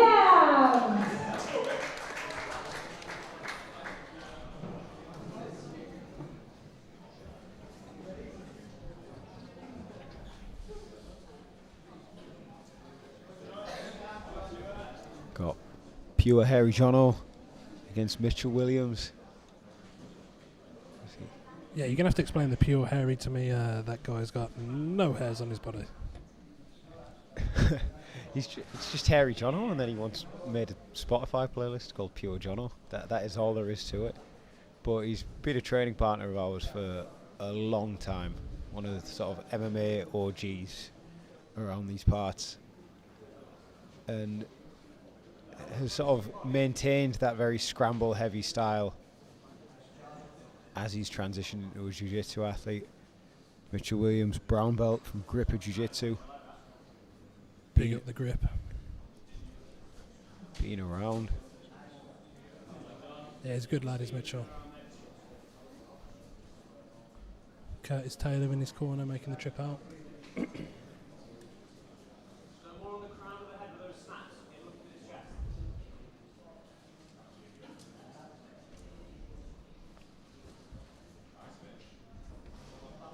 A lot of hand fighting. Who will commit first?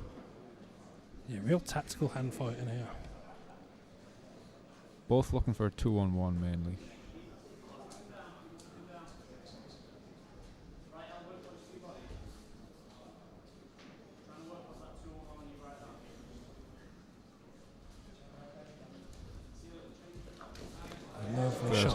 sharp. Nice. Superb work. Beautiful single leg shot. Managed to elevate the ankle, get to top position. Guarantee Mitchell, being one of Lloyd Cooper's boys, is going to have a very savvy guard.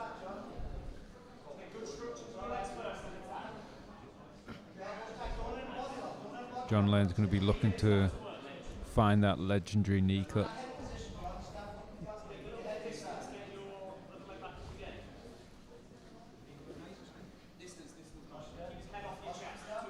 He managed to get really tight on this pass. Mitchell letting him get very close to him. So trying to get his frames in, and John Lane is forced half guard. He's going to have to work to make some space here, Mitchell.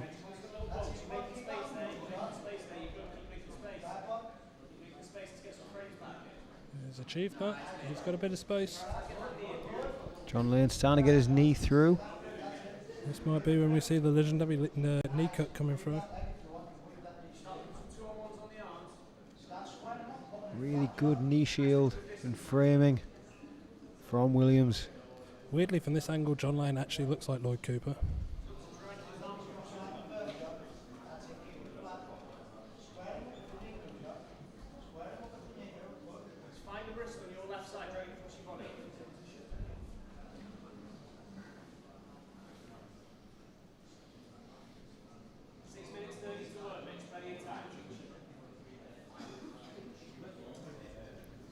We're seeing this more controlled tactical pace as we're getting into the later matches.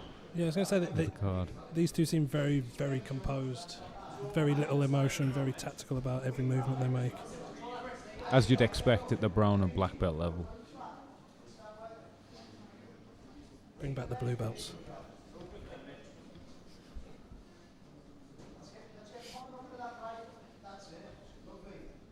Mitch with a really good knee shield, stifling a lot of the pass attempts from John Lane. Yeah, he's mixing it up between like a low knee shield and a high knee shield here, which is making John's job of passing very difficult. Oh, looked like the knee cut was coming. He needs to beat that top knee. Easier said than done.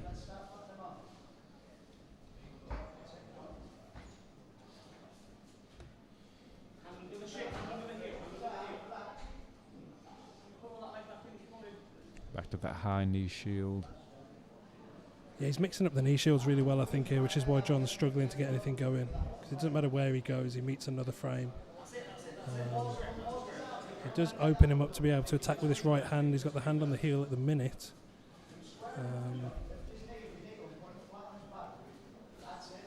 Let's see, maybe a bit more inversion. I don't know if that's in his moveset.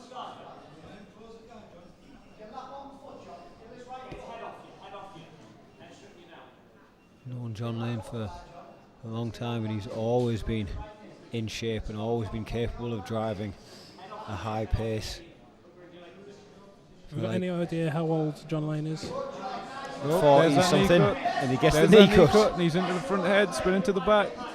Reverse butterfly hook by Mitch. Saves him and gets his guard back. Very Took nice. a big risk there, swapping sides. I think it was the right call, but Mitch with a superb guard retention.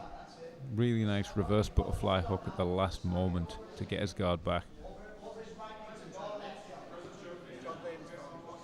John Lane is 41. There you go. That's the question. It is answered. I'm definitely not going to be in that shape when I'm 41. He came through to our gym on Tuesday night and pushed a good pace with all, we've got quite a young team of MMA lads who are very scrambly, and he was pushing a good pace with them on Tuesday night. Man, I hate these guys. When a guy turns up like 10 years older than you or something and puts a bigger pace on you than you can cope with. Furious. Williams, to his credit, doing a really good job shutting down the passing. Yeah, so I think so far John probably up on the judge's decision purely because he's aggressing these positions, looking to pass, but credit to Mitch for making his life very hard from here, but I'd love to see an attack from the bottom, whether it's on that arm. He's posting the arm down, or he's gone for it, as we say. Violin arm bars, straight arms, anything on that side of the body. He's playing the underhook. Yeah, like one. You still feel like one really good submission attempt from either man could sway this in their favour. Yeah, 3/4 of the match almost gone. There was some phenomenal passing work from John here on top. Super heavy hips, keeping those legs together. Hasn't quite got in front of that top knee though. Yeah, Williams framing with that right arm, and now he's gone to underhook, so that could be a big sweep over the top maybe. Again, I feel like if this was one of the blue belt matches earlier, the big sweep would have definitely been happening. Oh, there'd be a spazzy toe hold somewhere here now if it was a blue belt match. But John, experienced, recognising the danger, slowly, methodically working his way through to a better position, attacking the front headlock, threatening the Daz from here. Yeah, smart to come up to the upper body. It's going to distract the lower legs. That underhook on the leg is probably going to be a little bit of a worry for John. Although he looks like he's feeding another Daz in. Quite a bit of distance to reach for the Daz. It is, but it might just be something to scare him. Awesome regard from Mitch there. John Lane straight on the knee cut. Mitch straight back to the knee shield. That's another stint of John attacking. Awesome defensive work from Mitch, but yeah, I think I would love to see some urgency towards a submission attempt now. Still everything to play for with a minute and 20 left. This underhook from Williams. This isn't the best position for Mitchell there. It's like his underhook saving him, but Turtle's a good choice if he can regard from Turtle. He's done a really good job of regarding from Turtle so far, but I wonder if John's going to try and spin to the back, or that might just risk the regard, so he might just stay on the front headlock and try and attack a guillotine or an anaconda or something. If I was Mitch's coach, I'd be really pushing him here. 45 seconds left. And a submission attempt from John is going to seal this. He's going to come up to north-south. Lovely work from Mitch to keep that a Turtle. Safer here. But he's got to push.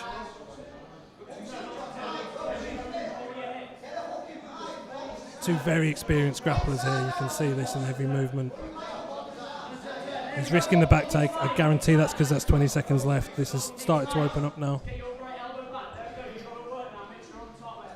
I'd love to see Mitch drop back on the legs here. I think that's the only actual choice with 10 seconds to go. I think he's thinking about it. Yeah, he's got to work faster than that. It's the right choice. He's got to go. He's got to go fast and aggressive.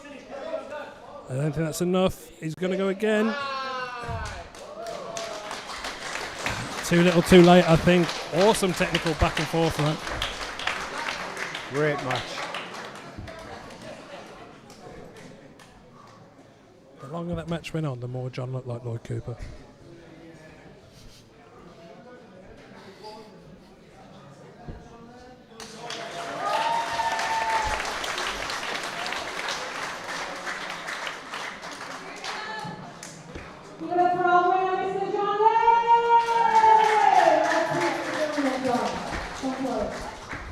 That was a beautiful display of top control.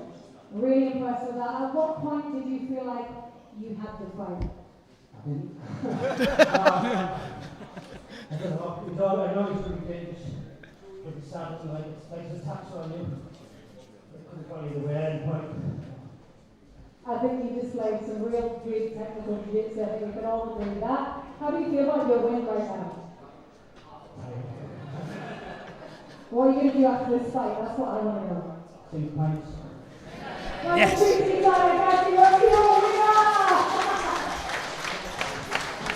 Phenomenal work from John Lane there. Definitely going to drink a pint with that guy in a second. I know that'll just be me, boys, but that's okay. I'll have one for both of you. Lovely technical back and forth there. Slower pace, but I think that just as enjoyable to watch when you see two people trying to break each other's games down like that. Yeah, seeing the composure level of those brown and black belt competitors, and we did get to see the legendary knee cut at least once in that match. Well, we saw about 5 knee cuts, I think. Credit to Mitch for keeping him at bay. And then the least American post-fight interview I've ever seen. Like, none of that American positivity and optimism. It was just like... Not one thank you to Jesus. No. What's going on? Did you think you did enough to win?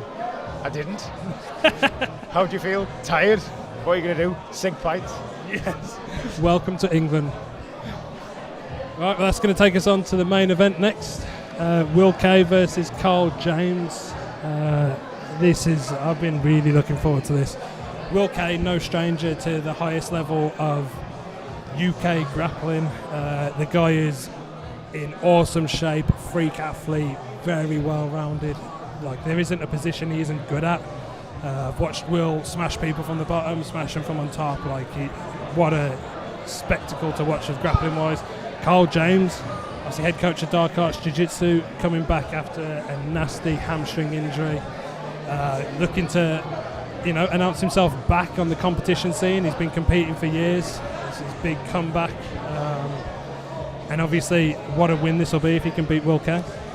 Yeah. Again, Carl James with a unorthodox style of grappling. You'd have to say has hit some really submissions I don't even know the name of in comps, like the city backy armbar thing, Americana thing. I know exactly what you're on about. That's good enough. Yeah, Scorpion Deathlock.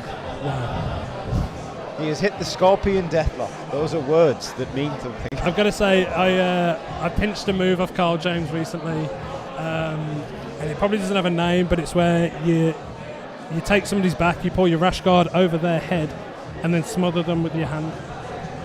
It was spectacular. I saw him do it. I then took Rick from Strom and put his rash guard over his head, and then put my rash guard over his head and smothered him to death. It was superb. While we're on the subject, big up to Strom Grappling for sponsoring this event. We are currently enjoying their drinks, Focus Max and Hydromax. Focus Max, obviously the caffeinated one. Uridine, one of the best supplements on planet Earth for cognitive function. The flavours are great, lightly carbonated, which I really, really like. I don't deal well with carbonation. It seems to make me want to burp and hiccup the whole time. And Hydromax, which is obviously the hydration one, with actual coconut water in there, which is rare for any drink anywhere these days. So yeah, big up Strom. Obviously they do a whole bunch of other supplements. They've just dropped us off a whole load of these for everybody to enjoy. What do you think of the drink? Well, see, I am a big fan of a heavily carbonated, artificial, robot piss tasting energy drink.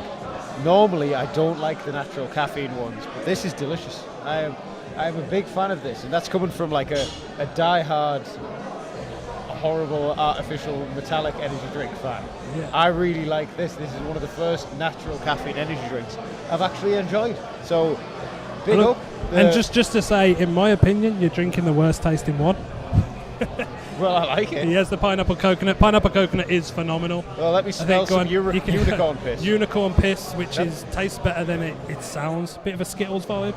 Yeah, that was a very Skittles. Not too bad. But then there's a citrus lime. Oh, it's right in front of you. Go on. Try a sip of that one.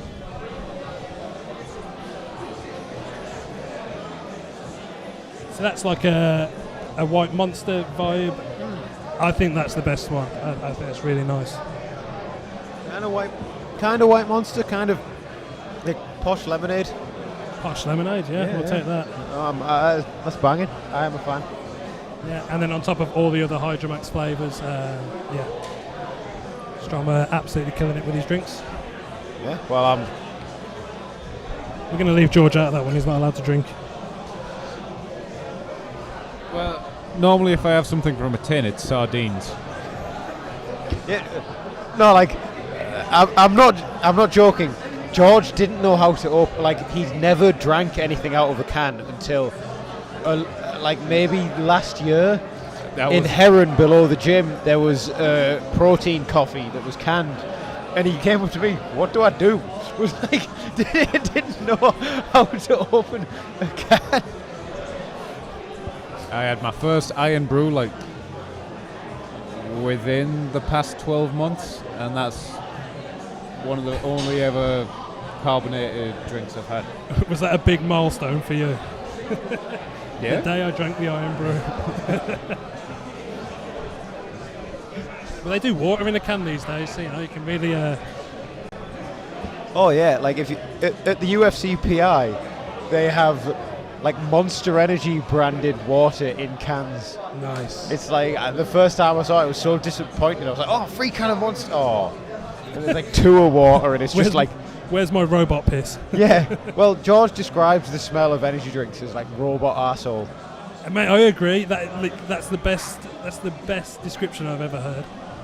See, I'm all for it. I like the energy drink taste. Again, it's quite rare that I like a natural caffeine energy. Like these are banging. Which one is I don't think they've given me a Focus Max at my station. You can have this one if you want. We literally opened it. It's only your brother that's drank it, so you've got the same genetics. It can't be that bad. Yeah, this is. What's the flavor? Kind of like White Monster, sort of citrusy, lemonade-y thing. I think that's the best. White Monster's not a frame of reference for me. Oh yeah. No, same here to be honest, but that's what everybody else says. That's good, that. Banging. It's fucking banging, innit? Do you care for some pineapple coconut? Would you care for some piss? do you want a swig? I'll have a swig. Do you want to open your mouth and let me pour some piss in there? Well, that took a turn. That's all right as well. Well, there you go. Love that. The There you go. coconut one's actually Focus pretty good. Max Bush Drum. Go get some.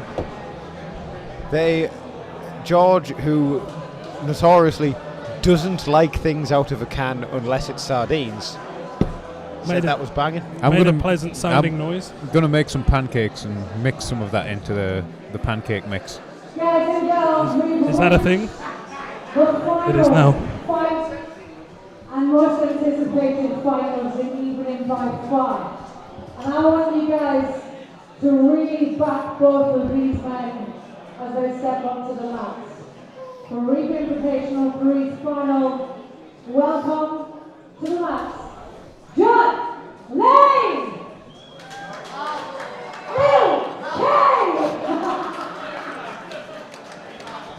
He's grown hair.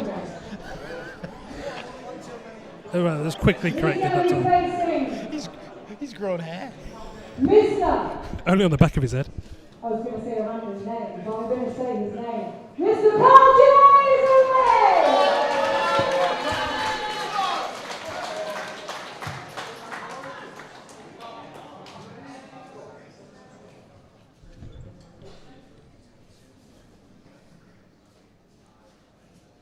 Very tense atmospheres. These high-level competitors are. The anticipation is wild.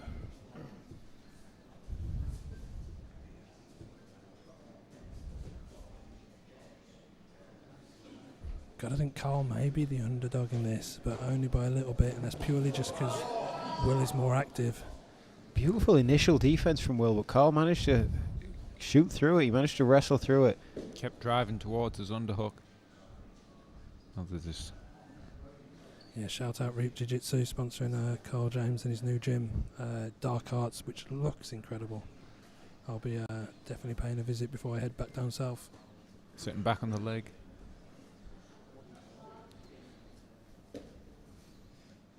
Both guys very well rounded. I'm really excited to see where this match goes. Carl, I think he's thinking about the calf slicer if he can get his right knee across. Kay recognising this and posting on the ankle. That was a rangy smother, but he did it. There's a long finger from Carl as well, to be fair. It did distract Carl enough where Kay was able to slide his knee out and get to a better position. So, bit of gamesmanship, but he took advantage of it. Love the games and shit, man. I think in these matches, you want to win, but the priority is to give the fans something to watch. Like, this sport can be boring. If you can make it exciting, that's worth its weight in gold. 100%. Carl on the leg again. Knees out. I was going to use it to pass. Superb work. Carl obviously has a big bag of unorthodox tricks, so Kay, as soon as he ended up in side control, goes to that knee on belly. No buggy chokes from there. Yeah, it's smart. I think the game is evolving, and you got to be really careful to really commit into a side control position these days. It's back on the smother again. I'd love to see another finger. He was using it to turn Carl's chin the other way to kill the elbow knee escape. So again, very tactical smothers. Yeah, I've had the pleasure of training with Will, and that kid does not get tired, man. I used to beat him up when he was a young teenager, but he just wouldn't stop. He just wouldn't stop. Interesting.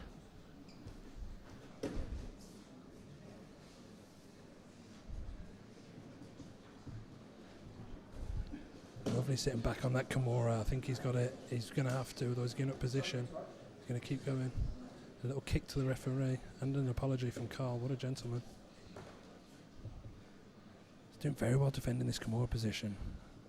I'm not sure if that's the right way to go. Will's dropped it. Could be a triangle coming, though. Oh, crucifix. Very strong crucifix position. Carl doing good work here to escape, but I don't know how much energy he's using to keep that going. Will coming back up with that Kimura. Relentless attacks here from Will K.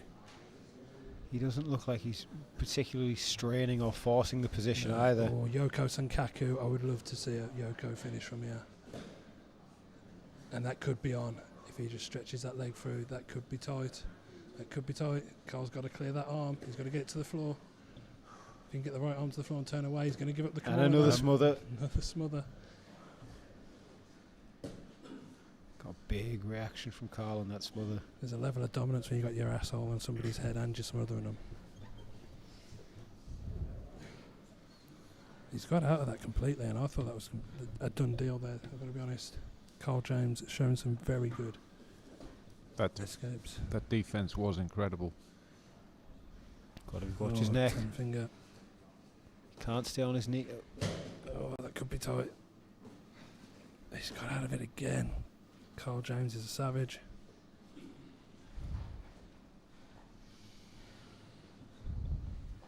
I think you're right in what you said earlier about Will K. Doesn't look like he's exerting himself. He's just putting constant attacks at him.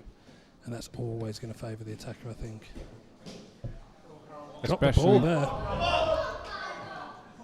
But how much gas tank has Carl used getting out of those submissions?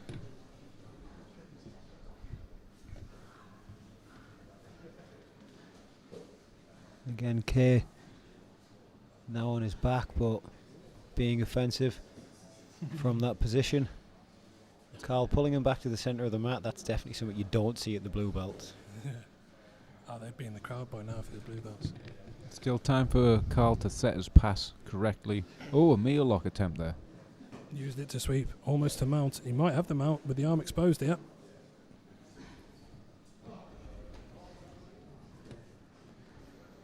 Phenomenal matchup so far.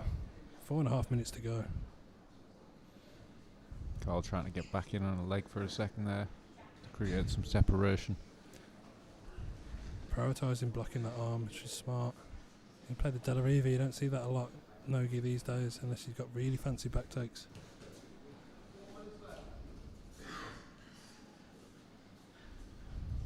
Inversion from Carl. Imanari roll, movement. Maybe looking to go false reap here. Okay. On the neck. Oh, he's got beautiful. it. Very nice. Wow. Powerful guillotine from that position. But Will K, freak athlete. You don't want that guy holding onto your neck, that's for sure. What a main event that was. There's almost shades of old Minoru Suzuki giving up the tight positions to just float around and find what submissions your opponent presents. Yeah, I feel like he never fully committed himself, meaning he never used the energy.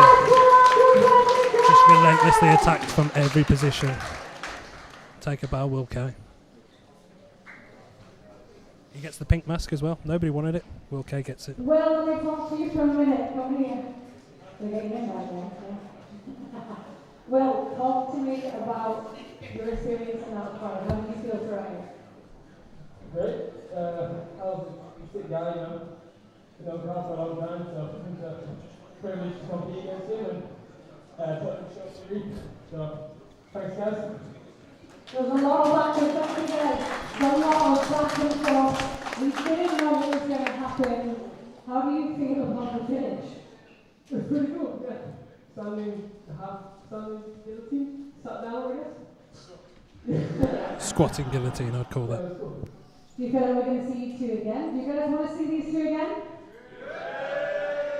Maybe in the beer or something, I don't know. I mean, training, yeah. Guys, please give it up for your winner! Let's go!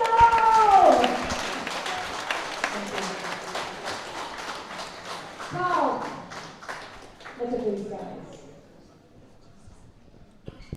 Mr. Carlito.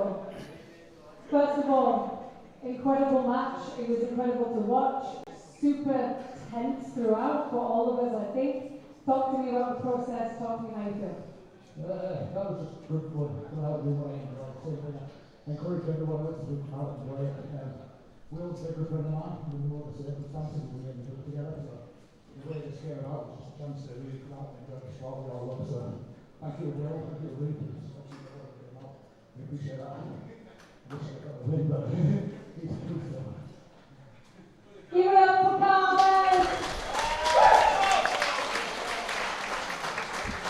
Thank you guys for sticking on the court. Such an amazing evening of Jiu Jitsu, something that is, you know, it's growing here, right? This is the man behind the ring, guys. Give it up, please. Thanks, Tim. I just wanted to say a lot of work went into this event, not just from me, but from everybody involved, all the big lads, all the athletes, staff, everyone at the play has been amazing. You know, in our little town of Borough, I feel like we've developed something really cool, so I just wanted to say thank you all the punters, everybody that paid for tickets to come here. It's all, you know, going to athletes travel and pay some of the athletes as well and covering production. So yeah, so thanks guys, thank you to the athletes, thank you to you. We couldn't do this without your support. I can't wait to have a beer. And yeah, thanks again. When are we going to see the next one? In another year. So, Too vague. They're doing 2 a year, and it just kind of isn't feasible to constantly do exciting matches and constantly kind of develop that talent. So yeah, every year we're going to do a rehabilitation on hopefully it just grows and grows and grows. Thank you very much, guys. I hope you enjoyed this evening. Please stay behind for the after party. Give this man a beer. Give all the athletes a beer.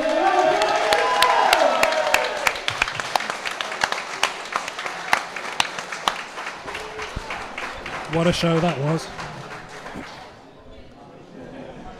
Yeah, fantastic. Like, there wasn't a boring match. No, there really wasn't, and I think we kind of have to say that as commentators, but genuinely there wasn't. Yeah, whether it was blue belt or black belts, whether there were 67 kilos or 100 plus kilos, exciting matches all the way through. Gi matches, double guard pull matches, all of them were exciting. Unheard of. So yeah, big congratulations to Rick from Reap, another absolutely banging show. Yeah, I think that's it from us. To the after party, will you boys be drinking beers? No. No, because they're actual athletes. But I will be, and I'm sure everybody else in the building will be. Le Bosch.